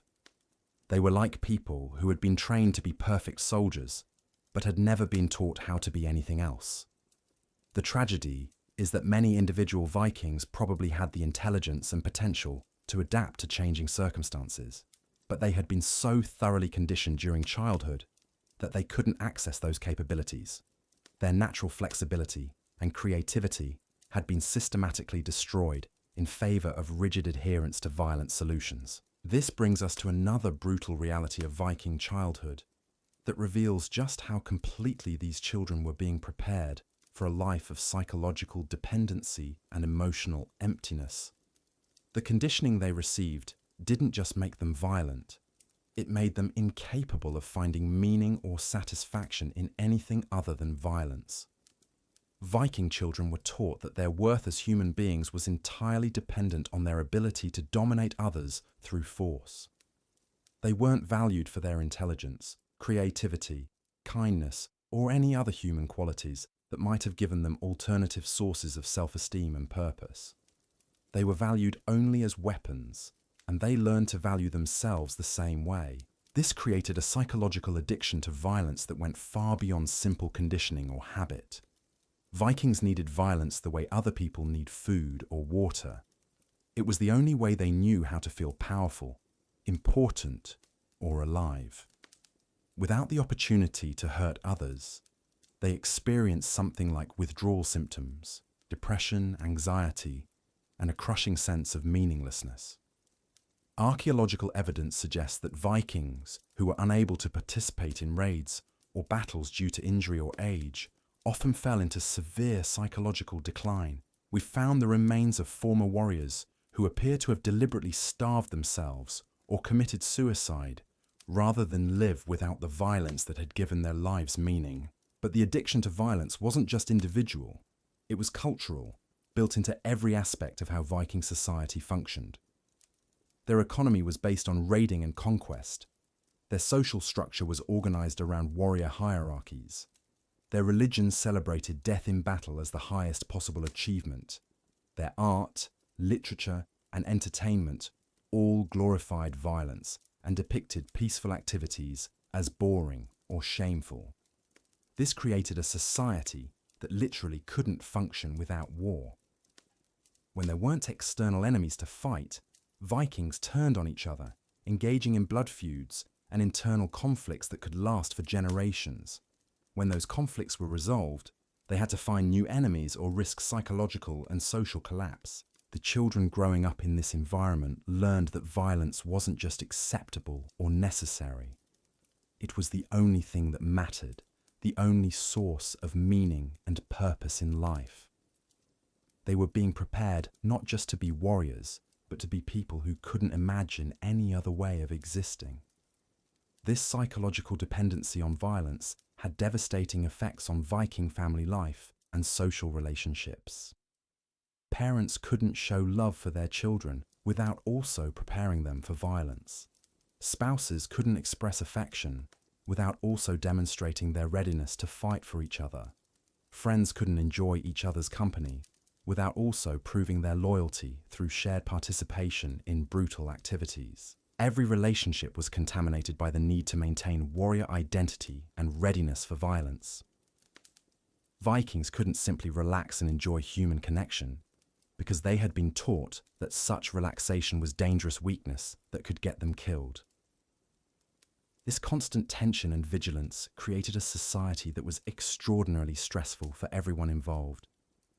Vikings lived in a state of chronic hyperarousal, always ready for battle, always scanning for threats, always proving their worthiness through demonstrations of strength and cruelty. The psychological toll of maintaining this level of intensity was enormous. Vikings aged quickly, died young, and suffered from what we would recognize today as symptoms of chronic stress and trauma. But they had no alternative models for how to live, no way to step back from the violence and competition that was destroying them. The children growing up in this environment were being prepared for the same fate. They were learning that life was nothing but a series of violent competitions, that relationships were nothing but power struggles, and that meaning came only through domination of others. But perhaps most tragically of all, they were learning that this was natural, that this was how human beings were supposed to live, and that any alternative was not just impossible, but unthinkable. The depth of this conditioning becomes clear when we examine what happened to Viking children who were captured by other societies, or who somehow escaped their original communities. Instead of adapting to more peaceful environments, they usually tried to recreate the violent dynamics they had learned during childhood. Historical accounts describe Viking children who had been taken in by Christian monasteries or other peaceful communities, but who couldn't adjust to life without violence. They would provoke fights with other children, torture animals, and attempt to establish dominance hierarchies, even in environments where such behavior was completely inappropriate. These children weren't choosing to be violent. They literally didn't know how to be anything else. Their childhood conditioning had been so thorough that they couldn't function in social environments that operated on different principles. Many of these children died young, killed in conflicts they had provoked or expelled from communities that couldn't tolerate their behavior. Others lived lives of profound isolation and unhappiness, never able to form the kinds of peaceful relationships that their new environments made possible. The few who did manage to adapt usually required years of patient re-education and often suffered from severe psychological problems throughout their lives. They had to essentially rebuild their entire understanding of human relationships and social interaction from scratch, learning as adults what most children absorb naturally during their early development. But even the most successful cases of adaptation never fully recovered from their Viking childhood. They remained prone to violence under stress, unable to fully trust peaceful solutions to problems, and haunted by the memories of the brutality they had both witnessed and participated in during their early years. This suggests that the damage done by Viking child-rearing practices wasn't just behavioral or cultural. It was neurological, literally rewiring the brain in ways that were difficult or impossible to reverse. The children who survived this system were permanently changed in ways that affected every aspect of how they related to the world around them. The implications of this neurological damage become even more disturbing when we consider that it was being passed down through generations. Viking parents who had been damaged by their own brutal childhoods were the ones responsible for raising the next generation of children. They couldn't teach what they had never learned. They couldn't provide the emotional security, unconditional love, and peaceful conflict resolution that healthy child development requires because they had never experienced these things themselves. Instead, they could only pass on the trauma, violence, and emotional dysfunction that had been passed on to them. Each generation became slightly more damaged than the one before, slightly less capable of human connection, slightly more dependent on violence as their primary way of relating to others. This generational transmission of trauma created a downward spiral that ultimately contributed to the collapse of Viking civilization. As each generation became more psychologically damaged, they became less capable of the flexibility, cooperation, and innovation that complex societies require to survive and thrive. They became increasingly rigid in their thinking, increasingly dependent on violence as a solution to all problems, and increasingly unable to adapt to changing circumstances or learn from other cultures. The world around them was evolving, developing new technologies, new forms of social organization, and new approaches to governance and diplomacy. But the Vikings remained trapped in the psychological patterns that their childhood conditioning had created, unable to grow or change, even when their survival depended on it.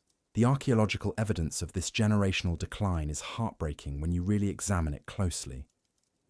Later Viking burial sites show children who died even younger than their predecessors, with bone analysis revealing stress markers that indicate they were pushed even harder, broken even more thoroughly than previous generations. We're looking at a society that was literally destroying itself from within, one childhood at a time.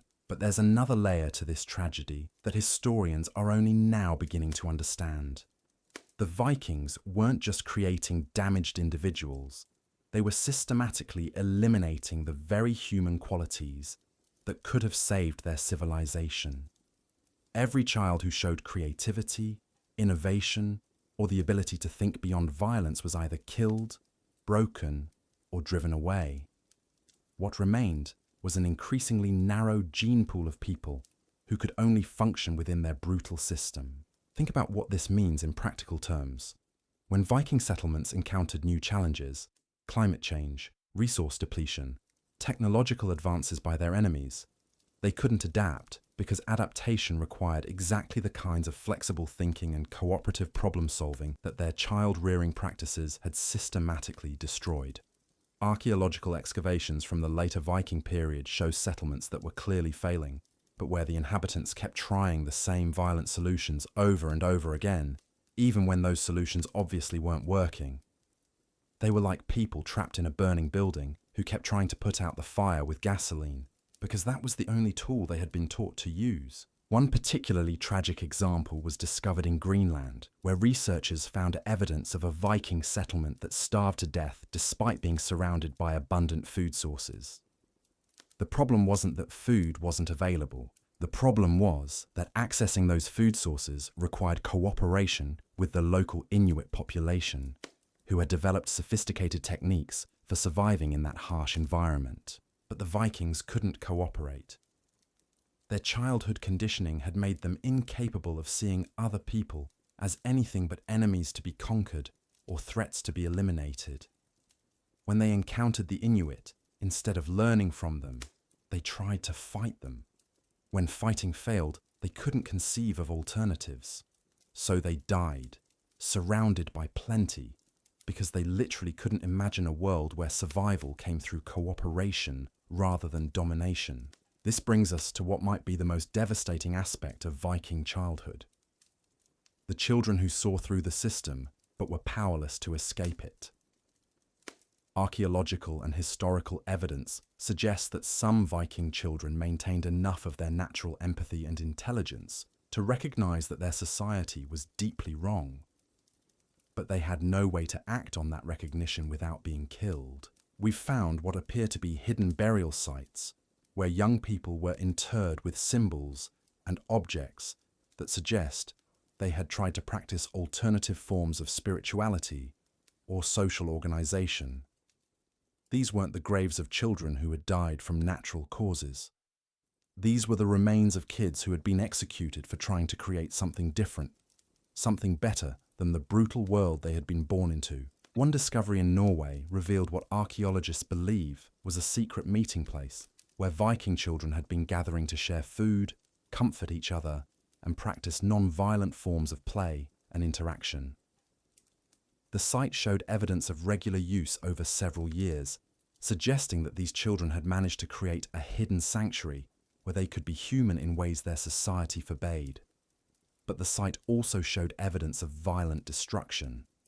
The gathering place had been deliberately burned, and scattered around the ruins were the remains of at least 12 children, all showing signs of torture before death. Someone had discovered their secret sanctuary and made sure that both the children and their alternative way of being were completely destroyed. The historical record contains scattered references to what Viking society called the soft conspiracy, groups of children and young adults who tried to resist the violent conditioning of their upbringing. These groups were hunted down with the same ferocity that Vikings used against external enemies, because they were seen as an existential threat to the entire social order. The tragedy is that these soft conspiracies might have represented the seeds of positive change that could have allowed Viking civilization to evolve and adapt instead of collapsing. The children involved weren't weak or cowardly.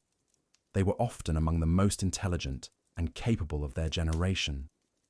But they had retained enough humanity to see that their society's path led only to destruction.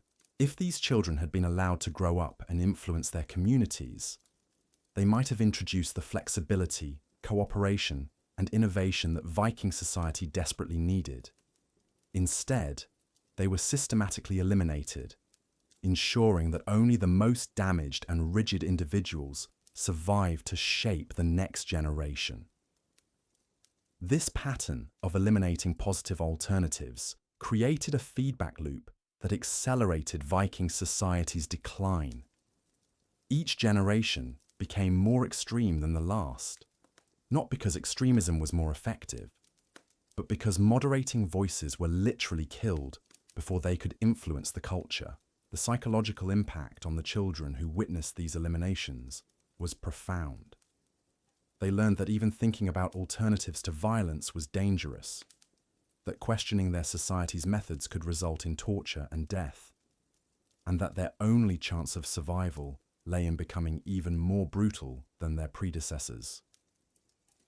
This created a culture of psychological terrorism where children policed their own thoughts and emotions, suppressing any impulse toward kindness or cooperation before it could be detected by others.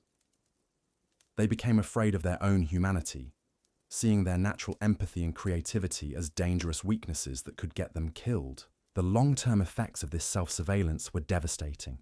Viking children learned to be suspicious of their own feelings, to distrust their own perceptions, and to rely entirely on external authorities to tell them what was acceptable to think and feel. They became psychologically hollow, empty of the internal guidance system that healthy human beings use to navigate complex social situations. But perhaps the most disturbing aspect of this psychological hollowness was how it affected Viking children's relationship with death itself. Because they had been taught to suppress their natural fear of death, their natural grief at loss, and their natural desire to preserve life, they developed a distorted relationship with mortality that made them even more dangerous and unpredictable. Viking children learned to see death not as a tragedy to be avoided or a loss to be mourned, but as a tool to be used and a goal to be achieved. They were taught that causing death was the highest form of achievement and that experiencing death was the ultimate honor. This created a death cult that infected every aspect of their society. Archaeological evidence shows that Viking children, as young as 6, were participating in elaborate death rituals, where they practiced killing techniques on captured animals, acted out their own deaths in ceremonial performances, and competed to see who could describe the most glorious ways to die in battle. These weren't healthy ways of processing mortality or preparing for the genuine dangers of their world. These were systematic programs designed to make children comfortable with death to an unnatural degree, to eliminate their survival instincts, and to make them willing to throw their lives away for their society's goals. The psychological damage from this death obsession went far beyond just making children willing to fight. It made them unable to value life itself, either their own or others. They couldn't invest in long-term relationships because everyone might die at any moment. They couldn't plan for the future because they expected to be dead soon. They couldn't find meaning in creation or building because destruction and death were the only things their society valued. This death obsession also made Viking children incredibly vulnerable to manipulation by adults who understood how to exploit their twisted relationship with mortality. Leaders could convince children to undertake suicide missions simply by framing death as honor and survival as shame. Parents could control their children's behavior by threatening them with dishonoring deaths rather than glorious ones. The result was a generation of children who were essentially walking weapons, programmed to self-destruct in service of their society's goals. They had been robbed not just of their childhood, but of their fundamental human instinct for self-preservation. But the cruelest irony of Viking childhood was that all of this brutality, all of this psychological damage, all of this systematic destruction of human empathy and creativity was ultimately pointless. The harsh world that Vikings were preparing their children for was largely a creation of their own making. Other societies living in similar climates and facing similar challenges had found ways to survive and thrive without resorting to the extreme brutality that characterized Viking culture. The harsh winters, the limited resources, the threats from enemies, these were real challenges, but they weren't insurmountable obstacles that required the complete sacrifice of human decency. Archaeological evidence from contemporary societies in similar environments shows that it was possible to prepare children for hardship without destroying their capacity for cooperation, empathy, and innovation. Other cultures developed child-rearing practices that built resilience without breaking spirits, that created capable adults without eliminating their humanity. The Vikings had convinced themselves that their brutal approach was the only way to survive in their harsh world. But this was a delusion created by their own psychological damage. They couldn't imagine alternatives because their childhood conditioning had made alternatives literally unthinkable. This self-created trap becomes even more tragic when we consider the potential that was lost. Viking children were often highly intelligent, creative, and capable. Under different circumstances, they might have become artists, inventors, diplomats, or leaders who could have built something lasting and beautiful instead of the temporary empire of terror that their society actually created. But their potential was systematically destroyed in service of creating weapons rather than human beings. They were taught to see their intelligence as useful only for planning attacks, their creativity as valuable only for devising new forms of torture, their leadership abilities as meaningful only in the context of dominating others through violence. The waste of human potential was staggering. We're talking about generations of children who might have made incredible contributions to human knowledge, art, technology, or social progress, but who were instead turned into instruments of destruction that ultimately destroyed their own civilization. This brings us to a question that haunts anyone who studies Viking childhood.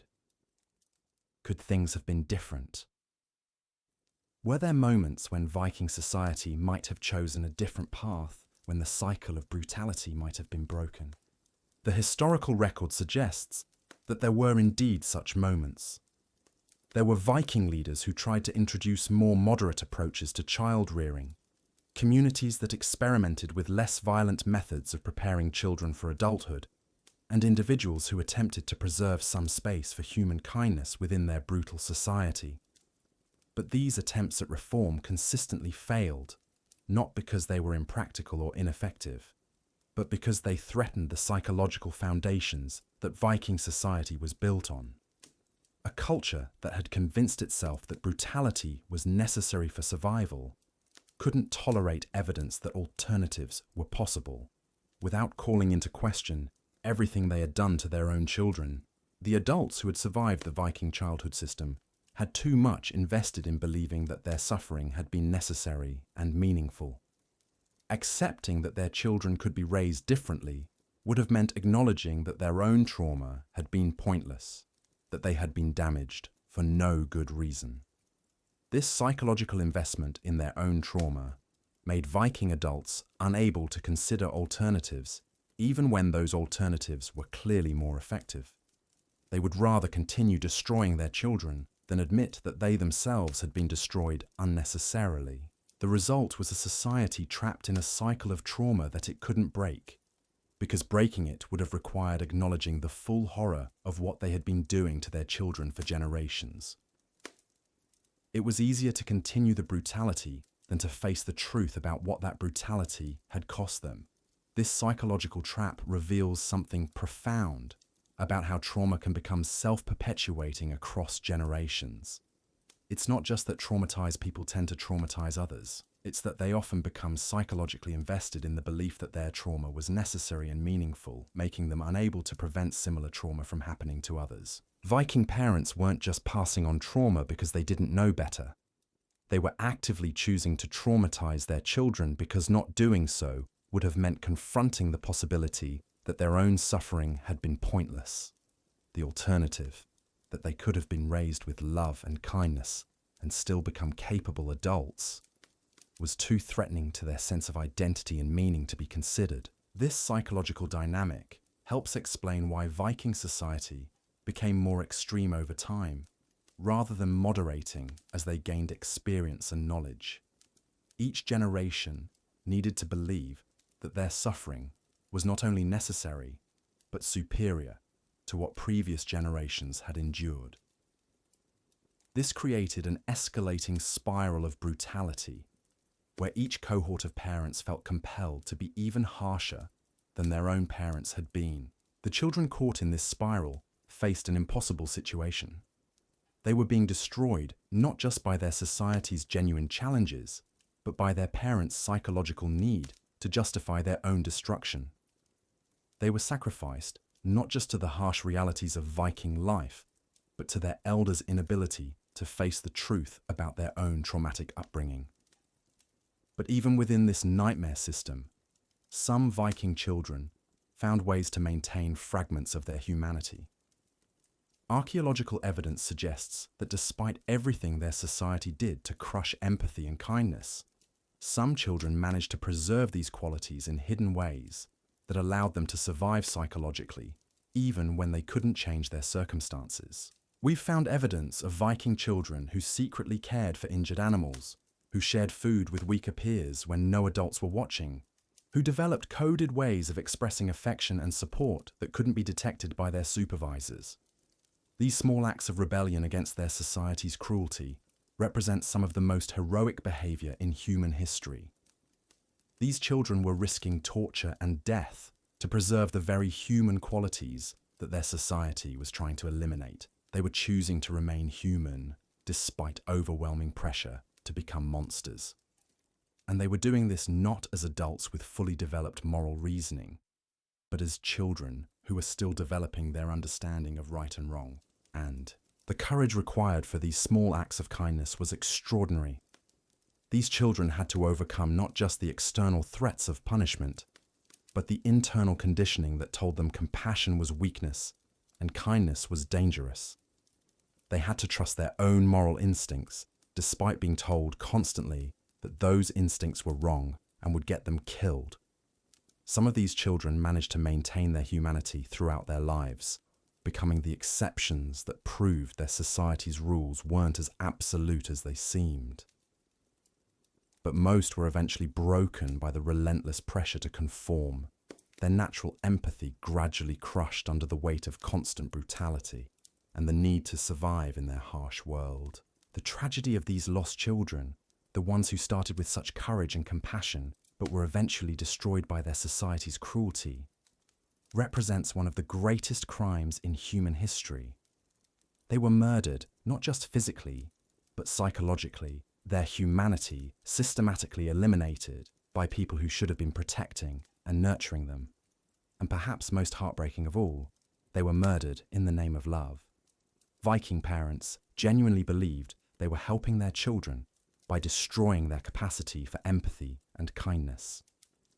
They thought they were preparing them for success in a harsh world, not realizing that they were actually making that world harsher and ensuring that it would eventually destroy them all.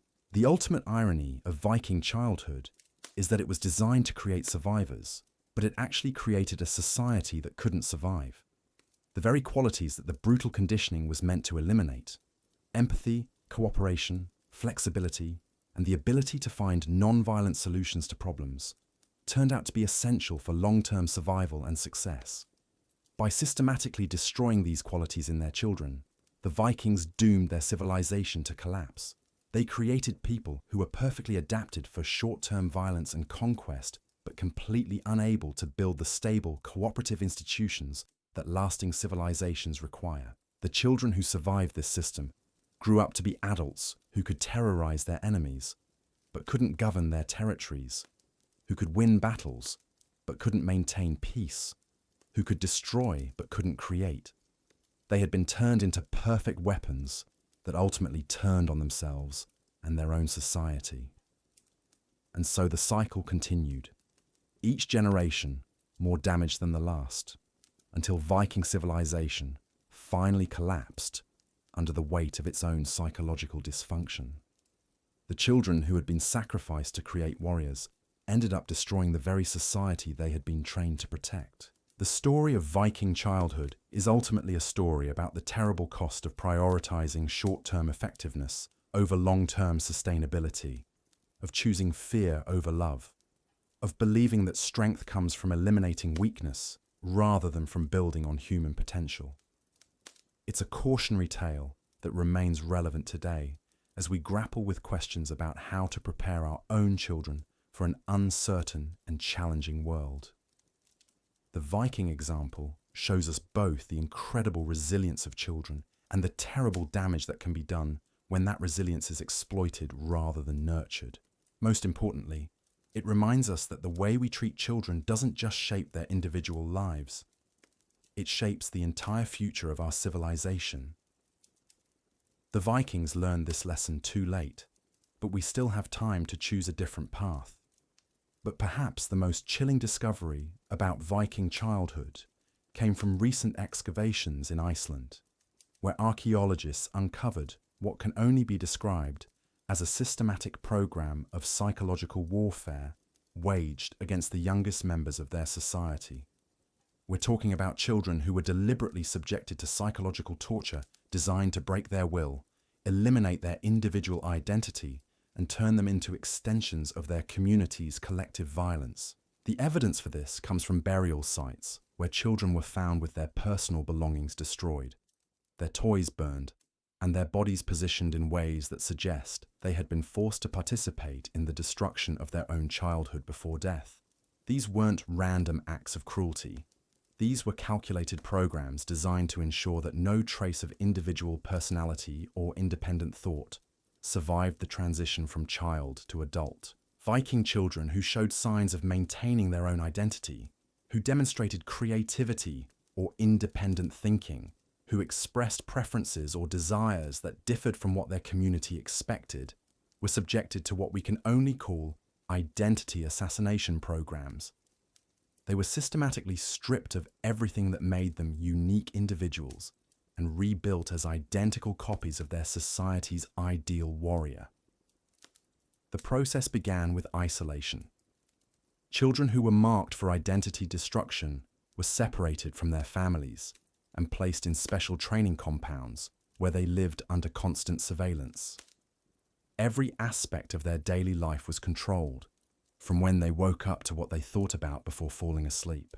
Archaeological evidence from these compounds shows living conditions that were deliberately designed to be as psychologically destabilizing as possible.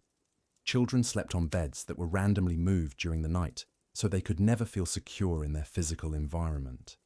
They were fed at unpredictable times with food that was sometimes poisoned just enough to make them sick, so they could never trust that their basic needs would be met. Their names were taken away and replaced with numbers or descriptions of their expected function. Instead of being called by the names their parents had given them, they became Future Killer 7 or Breeding Stock 12 or Sacrifice Candidate 4. This wasn't just dehumanizing. It was a systematic erasure of their individual identity that made it impossible for them to maintain a sense of self. But the psychological manipulation went far deeper than just controlling their environment and erasing their names. These children were subjected to what modern psychologists would recognize as sophisticated brainwashing techniques designed to make them completely dependent on their captors for their sense of reality. They were given false information about their families, told that their parents had abandoned them or sold them because they were worthless. They were shown fake evidence of their siblings being killed or tortured, designed to make them believe that everyone they had ever loved was gone. They were convinced that the only people who cared about them were their captors, creating a Stockholm Syndrome-like dependence that made resistance psychologically impossible. The children who survived this identity destruction process emerged as hollow shells who looked human but had been stripped of everything that made them individual people. They had no preferences, no desires, no dreams, no fears that weren't programmed into them by their controllers. They had become perfect weapons, but they were no longer human beings in any meaningful sense. Archaeological evidence suggests that this identity destruction process was remarkably effective at creating obedient warriors, but it came at a cost that ultimately doomed Viking society. The adults who emerged from these programs were incapable of innovation, creativity, or independent thought.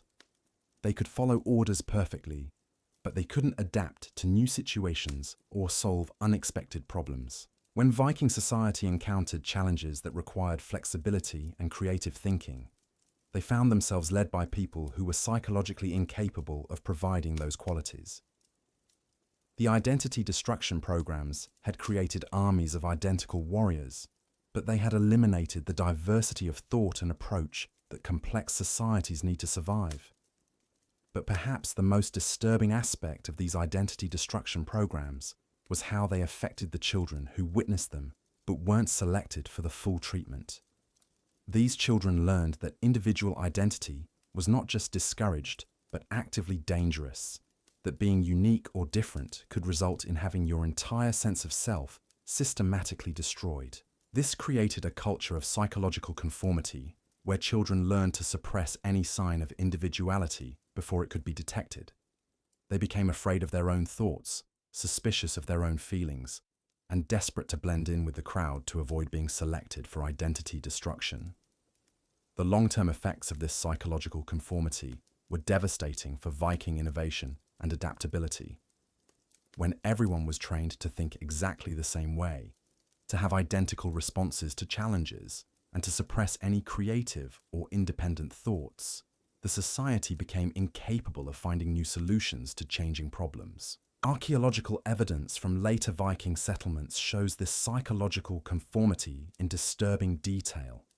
We find tool assemblages that are virtually identical across vast distances and time periods, suggesting that no one was allowed to experiment with new designs or techniques.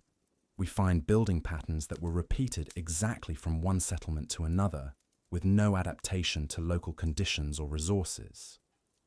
This wasn't just cultural conservatism. This was the result of systematic psychological conditioning that had made innovation literally unthinkable. Viking society had become so effective at suppressing individual creativity that they had eliminated their own ability to adapt and evolve. The identity destruction programs also had profound effects on Viking family structures and relationships. Parents who had survived this process were incapable of forming genuine emotional bonds with their children because they had no individual identity to connect with. They could only relate to others as functions or roles, not as unique human beings with their own thoughts and feelings. This created family dynamics that were characterized by emotional emptiness and psychological manipulation. Viking parents couldn't love their children as individuals because they had been trained to see individuality as dangerous. Instead, they could only value children based on how well they performed their assigned roles and functions. Children growing up in these emotionally empty families learned that love was conditional on perfect conformity, that acceptance required the complete suppression of individual personality, and that safety came only through becoming exactly what others expected them to be. This created a cycle of psychological emptiness that was passed down through generations. But the identity destruction programs weren't just applied to Viking children. They were also used on children captured from other societies, creating a systematic program of cultural genocide that was designed to eliminate alternative ways of thinking and being from the entire region. Archaeological evidence from Viking settlements shows the remains of children from dozens of different cultures who had been subjected to these identity destruction programs. Celtic children, Slavic children, Anglo-Saxon children, and others were all processed through the same systematic elimination of individual identity and cultural background. These captured children were particularly valuable to Viking society because they represented living proof that alternative ways of life could be completely eliminated. By breaking these children and turning them into identical Viking warriors, they were demonstrating to their own population that resistance to their system was futile and that no other way of life was possible. But this systematic elimination of cultural diversity ultimately backfired in ways that the Vikings couldn't anticipate. By destroying the knowledge and perspectives that these captured children brought from their original cultures, they were eliminating potential sources of innovation and adaptation that might have helped Viking society survive and thrive. The children who had been raised in other cultures often possessed knowledge about agriculture, crafts, technology, or social organization that could have benefited Viking communities. But instead of learning from these children, the Vikings systematically destroyed everything they knew and replaced it with identical copies of their own dysfunctional patterns. This represents one of the greatest losses in human history. The systematic elimination of countless cultural innovations and discoveries that might have advanced human civilization by centuries. The knowledge that died with these children could have included medical techniques, agricultural methods, artistic traditions, or technological innovations that took other cultures generations to develop. The psychological impact on the children who were forced to participate in this cultural genocide was devastating. They were required not just to abandon their own cultural identity, but to actively participate in destroying the cultural identity of others. They had to watch as children from their own original cultures were broken and transformed, knowing that they were witnessing their own fate being inflicted on others. This created a form of survivor guilt and psychological trauma that affected Viking adults throughout their lives. They carried the knowledge that they had been complicit in the destruction of their own heritage and the heritage of countless others. They had been turned into weapons not just against external enemies, but against the very concept of cultural diversity and human creativity. The long-term effects of this cultural genocide can be seen in the archaeological record of Viking decline. As they eliminated more and more alternative perspectives and ways of thinking, their society became increasingly rigid and unable to adapt to changing circumstances. They had created a monoculture that was highly efficient at one specific type of activity, but completely unable to evolve or change. When the world around them began to change, when climate patterns shifted, when other societies developed new technologies, when political and economic systems evolved, the Vikings found themselves trapped in psychological and cultural patterns that were no longer effective. They had eliminated their own capacity for adaptation by systematically destroying every alternative perspective they encountered. But perhaps the most tragic aspect of Viking childhood was how it affected the children who somehow managed to escape the system entirely. Historical records describe Viking children who ran away from their communities, who were captured by enemy forces, or who were somehow separated from their families and raised in different environments. These children faced unique psychological challenges because they had been partially conditioned by Viking methods, but hadn't completed the full process of identity destruction. They retained enough of their original personality and humanity to recognize that their birth culture was deeply wrong, but they had been damaged enough that they struggled to function in healthier environments. Many of these escaped children suffered from what we would recognize today as severe post-traumatic stress disorder. They had nightmares about the violence they had witnessed and participated in. They struggled with guilt about the things they had done to survive in their original communities. They found it difficult to trust others or form healthy relationships because they had been conditioned to see all human interaction as potentially dangerous. Some of these children managed to recover with the help of compassionate adults in their new communities, but the process was long and difficult. They had to essentially rebuild their entire understanding of human relationships, social interaction, and moral behavior from scratch.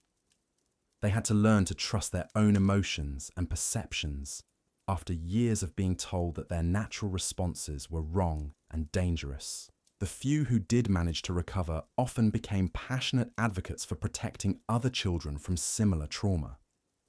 Historical records describe former Viking children who dedicated their lives to rescuing other children from abusive situations, who became healers specializing in helping trauma victims, or who worked to document the horrors they had experienced so that future generations might learn from their suffering. But even the most successful recovery stories were marked by permanent psychological scars that affected these individuals throughout their lives. They remained hypervigilant, easily startled by sudden movements or loud noises. They struggled with depression and anxiety, particularly during times of stress or conflict. They had difficulty with intimate relationships because they had never learned to trust others completely. These escaped children represent both the incredible resilience of the human spirit and the permanent damage that systematic childhood trauma can inflict. They show us that it's possible to survive even the most brutal conditioning and go on to live meaningful lives. But they also show us the terrible cost of that survival. Their stories remind us that the effects of childhood trauma don't end when the trauma stops. The damage done to Viking children continued to affect them throughout their lives, influencing their relationships, their mental health, and their ability to contribute positively to their communities. But these escape stories also reveal something crucial about the nature of the Viking system itself. The fact that children who escaped were able to recognize that their birth culture was wrong suggests that the conditioning wasn't as complete or permanent as Viking society believed. Even under the most extreme circumstances, something essentially human persisted in these children that allowed them to recognize truth and choose a different path when the opportunity arose. This gives us hope that even in the darkest circumstances, the human capacity for growth, healing, and positive change can survive. It suggests that no system of oppression, no matter how sophisticated or brutal, can completely eliminate the human spirit or the possibility of redemption. The Viking approach to childhood ultimately failed, not because it wasn't effective at creating warriors, but because it was too effective at destroying everything else that makes human life worth living. They created a society of damaged people who could fight and kill, but who couldn't love, create, or cooperate in the ways that lasting civilizations require. The children who suffered under this system paid the ultimate price for their society's obsession with short-term military effectiveness over long-term human flourishing. They were sacrificed not just to the harsh realities of their world, but to their elders' inability to imagine better ways of preparing for those realities. But their suffering wasn't entirely meaningless if we can learn from it today. The story of Viking childhood serves as a powerful reminder of what happens when societies prioritize fear over love, control over freedom, and conformity over creativity in their approach to raising children. It shows us that children are far more resilient than we often give them credit for, but also that this resilience can be exploited in ways that cause permanent damage. It reminds us that the way we treat children doesn't just affect their individual lives, but shapes the entire future of our civilization. Most importantly, it challenges us to examine our own approaches to child rearing and education. Are we preparing children for the challenges they'll actually face? Or are we preparing them for our own fears and anxieties? Are we building resilience in ways that preserve their humanity? Or are we hardening them in ways that might ultimately make them less capable of creating the kind of world we want them to inherit? The Vikings believed they were giving their children the tools they needed to survive in a harsh world, but they were actually taking away the tools their children would need to create a better world. They confused strength with brutality, preparation with trauma, and love with control. We have the opportunity to learn from their mistakes, to find ways of preparing our children for real challenges without destroying their capacity for empathy, creativity, and cooperation. We can build resilience without breaking spirits, create capability without eliminating compassion, and prepare for harsh realities without losing sight of beautiful possibilities. The children who suffered through Viking childhood couldn't choose their circumstances, but we can choose ours.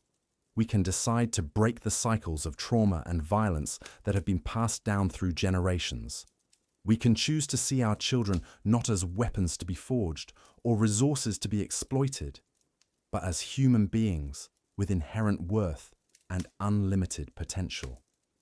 The story of Viking childhood is ultimately a story about choices, the choices that societies make about how to treat their most vulnerable members, and the long-term consequences of those choices. The Vikings chose fear, control, and violence, and they reaped a harvest of destruction that ultimately consumed their entire civilization. We still have time to choose differently. We can choose love over fear, cooperation over competition, and hope over despair. We can choose to see our children's natural empathy and creativity not as weaknesses to be eliminated, but as strengths to be nurtured and developed. The Viking children who suffered and died under their brutal system cannot be saved. But their story can still save us if we have the wisdom to learn from it and the courage to choose a better path forward.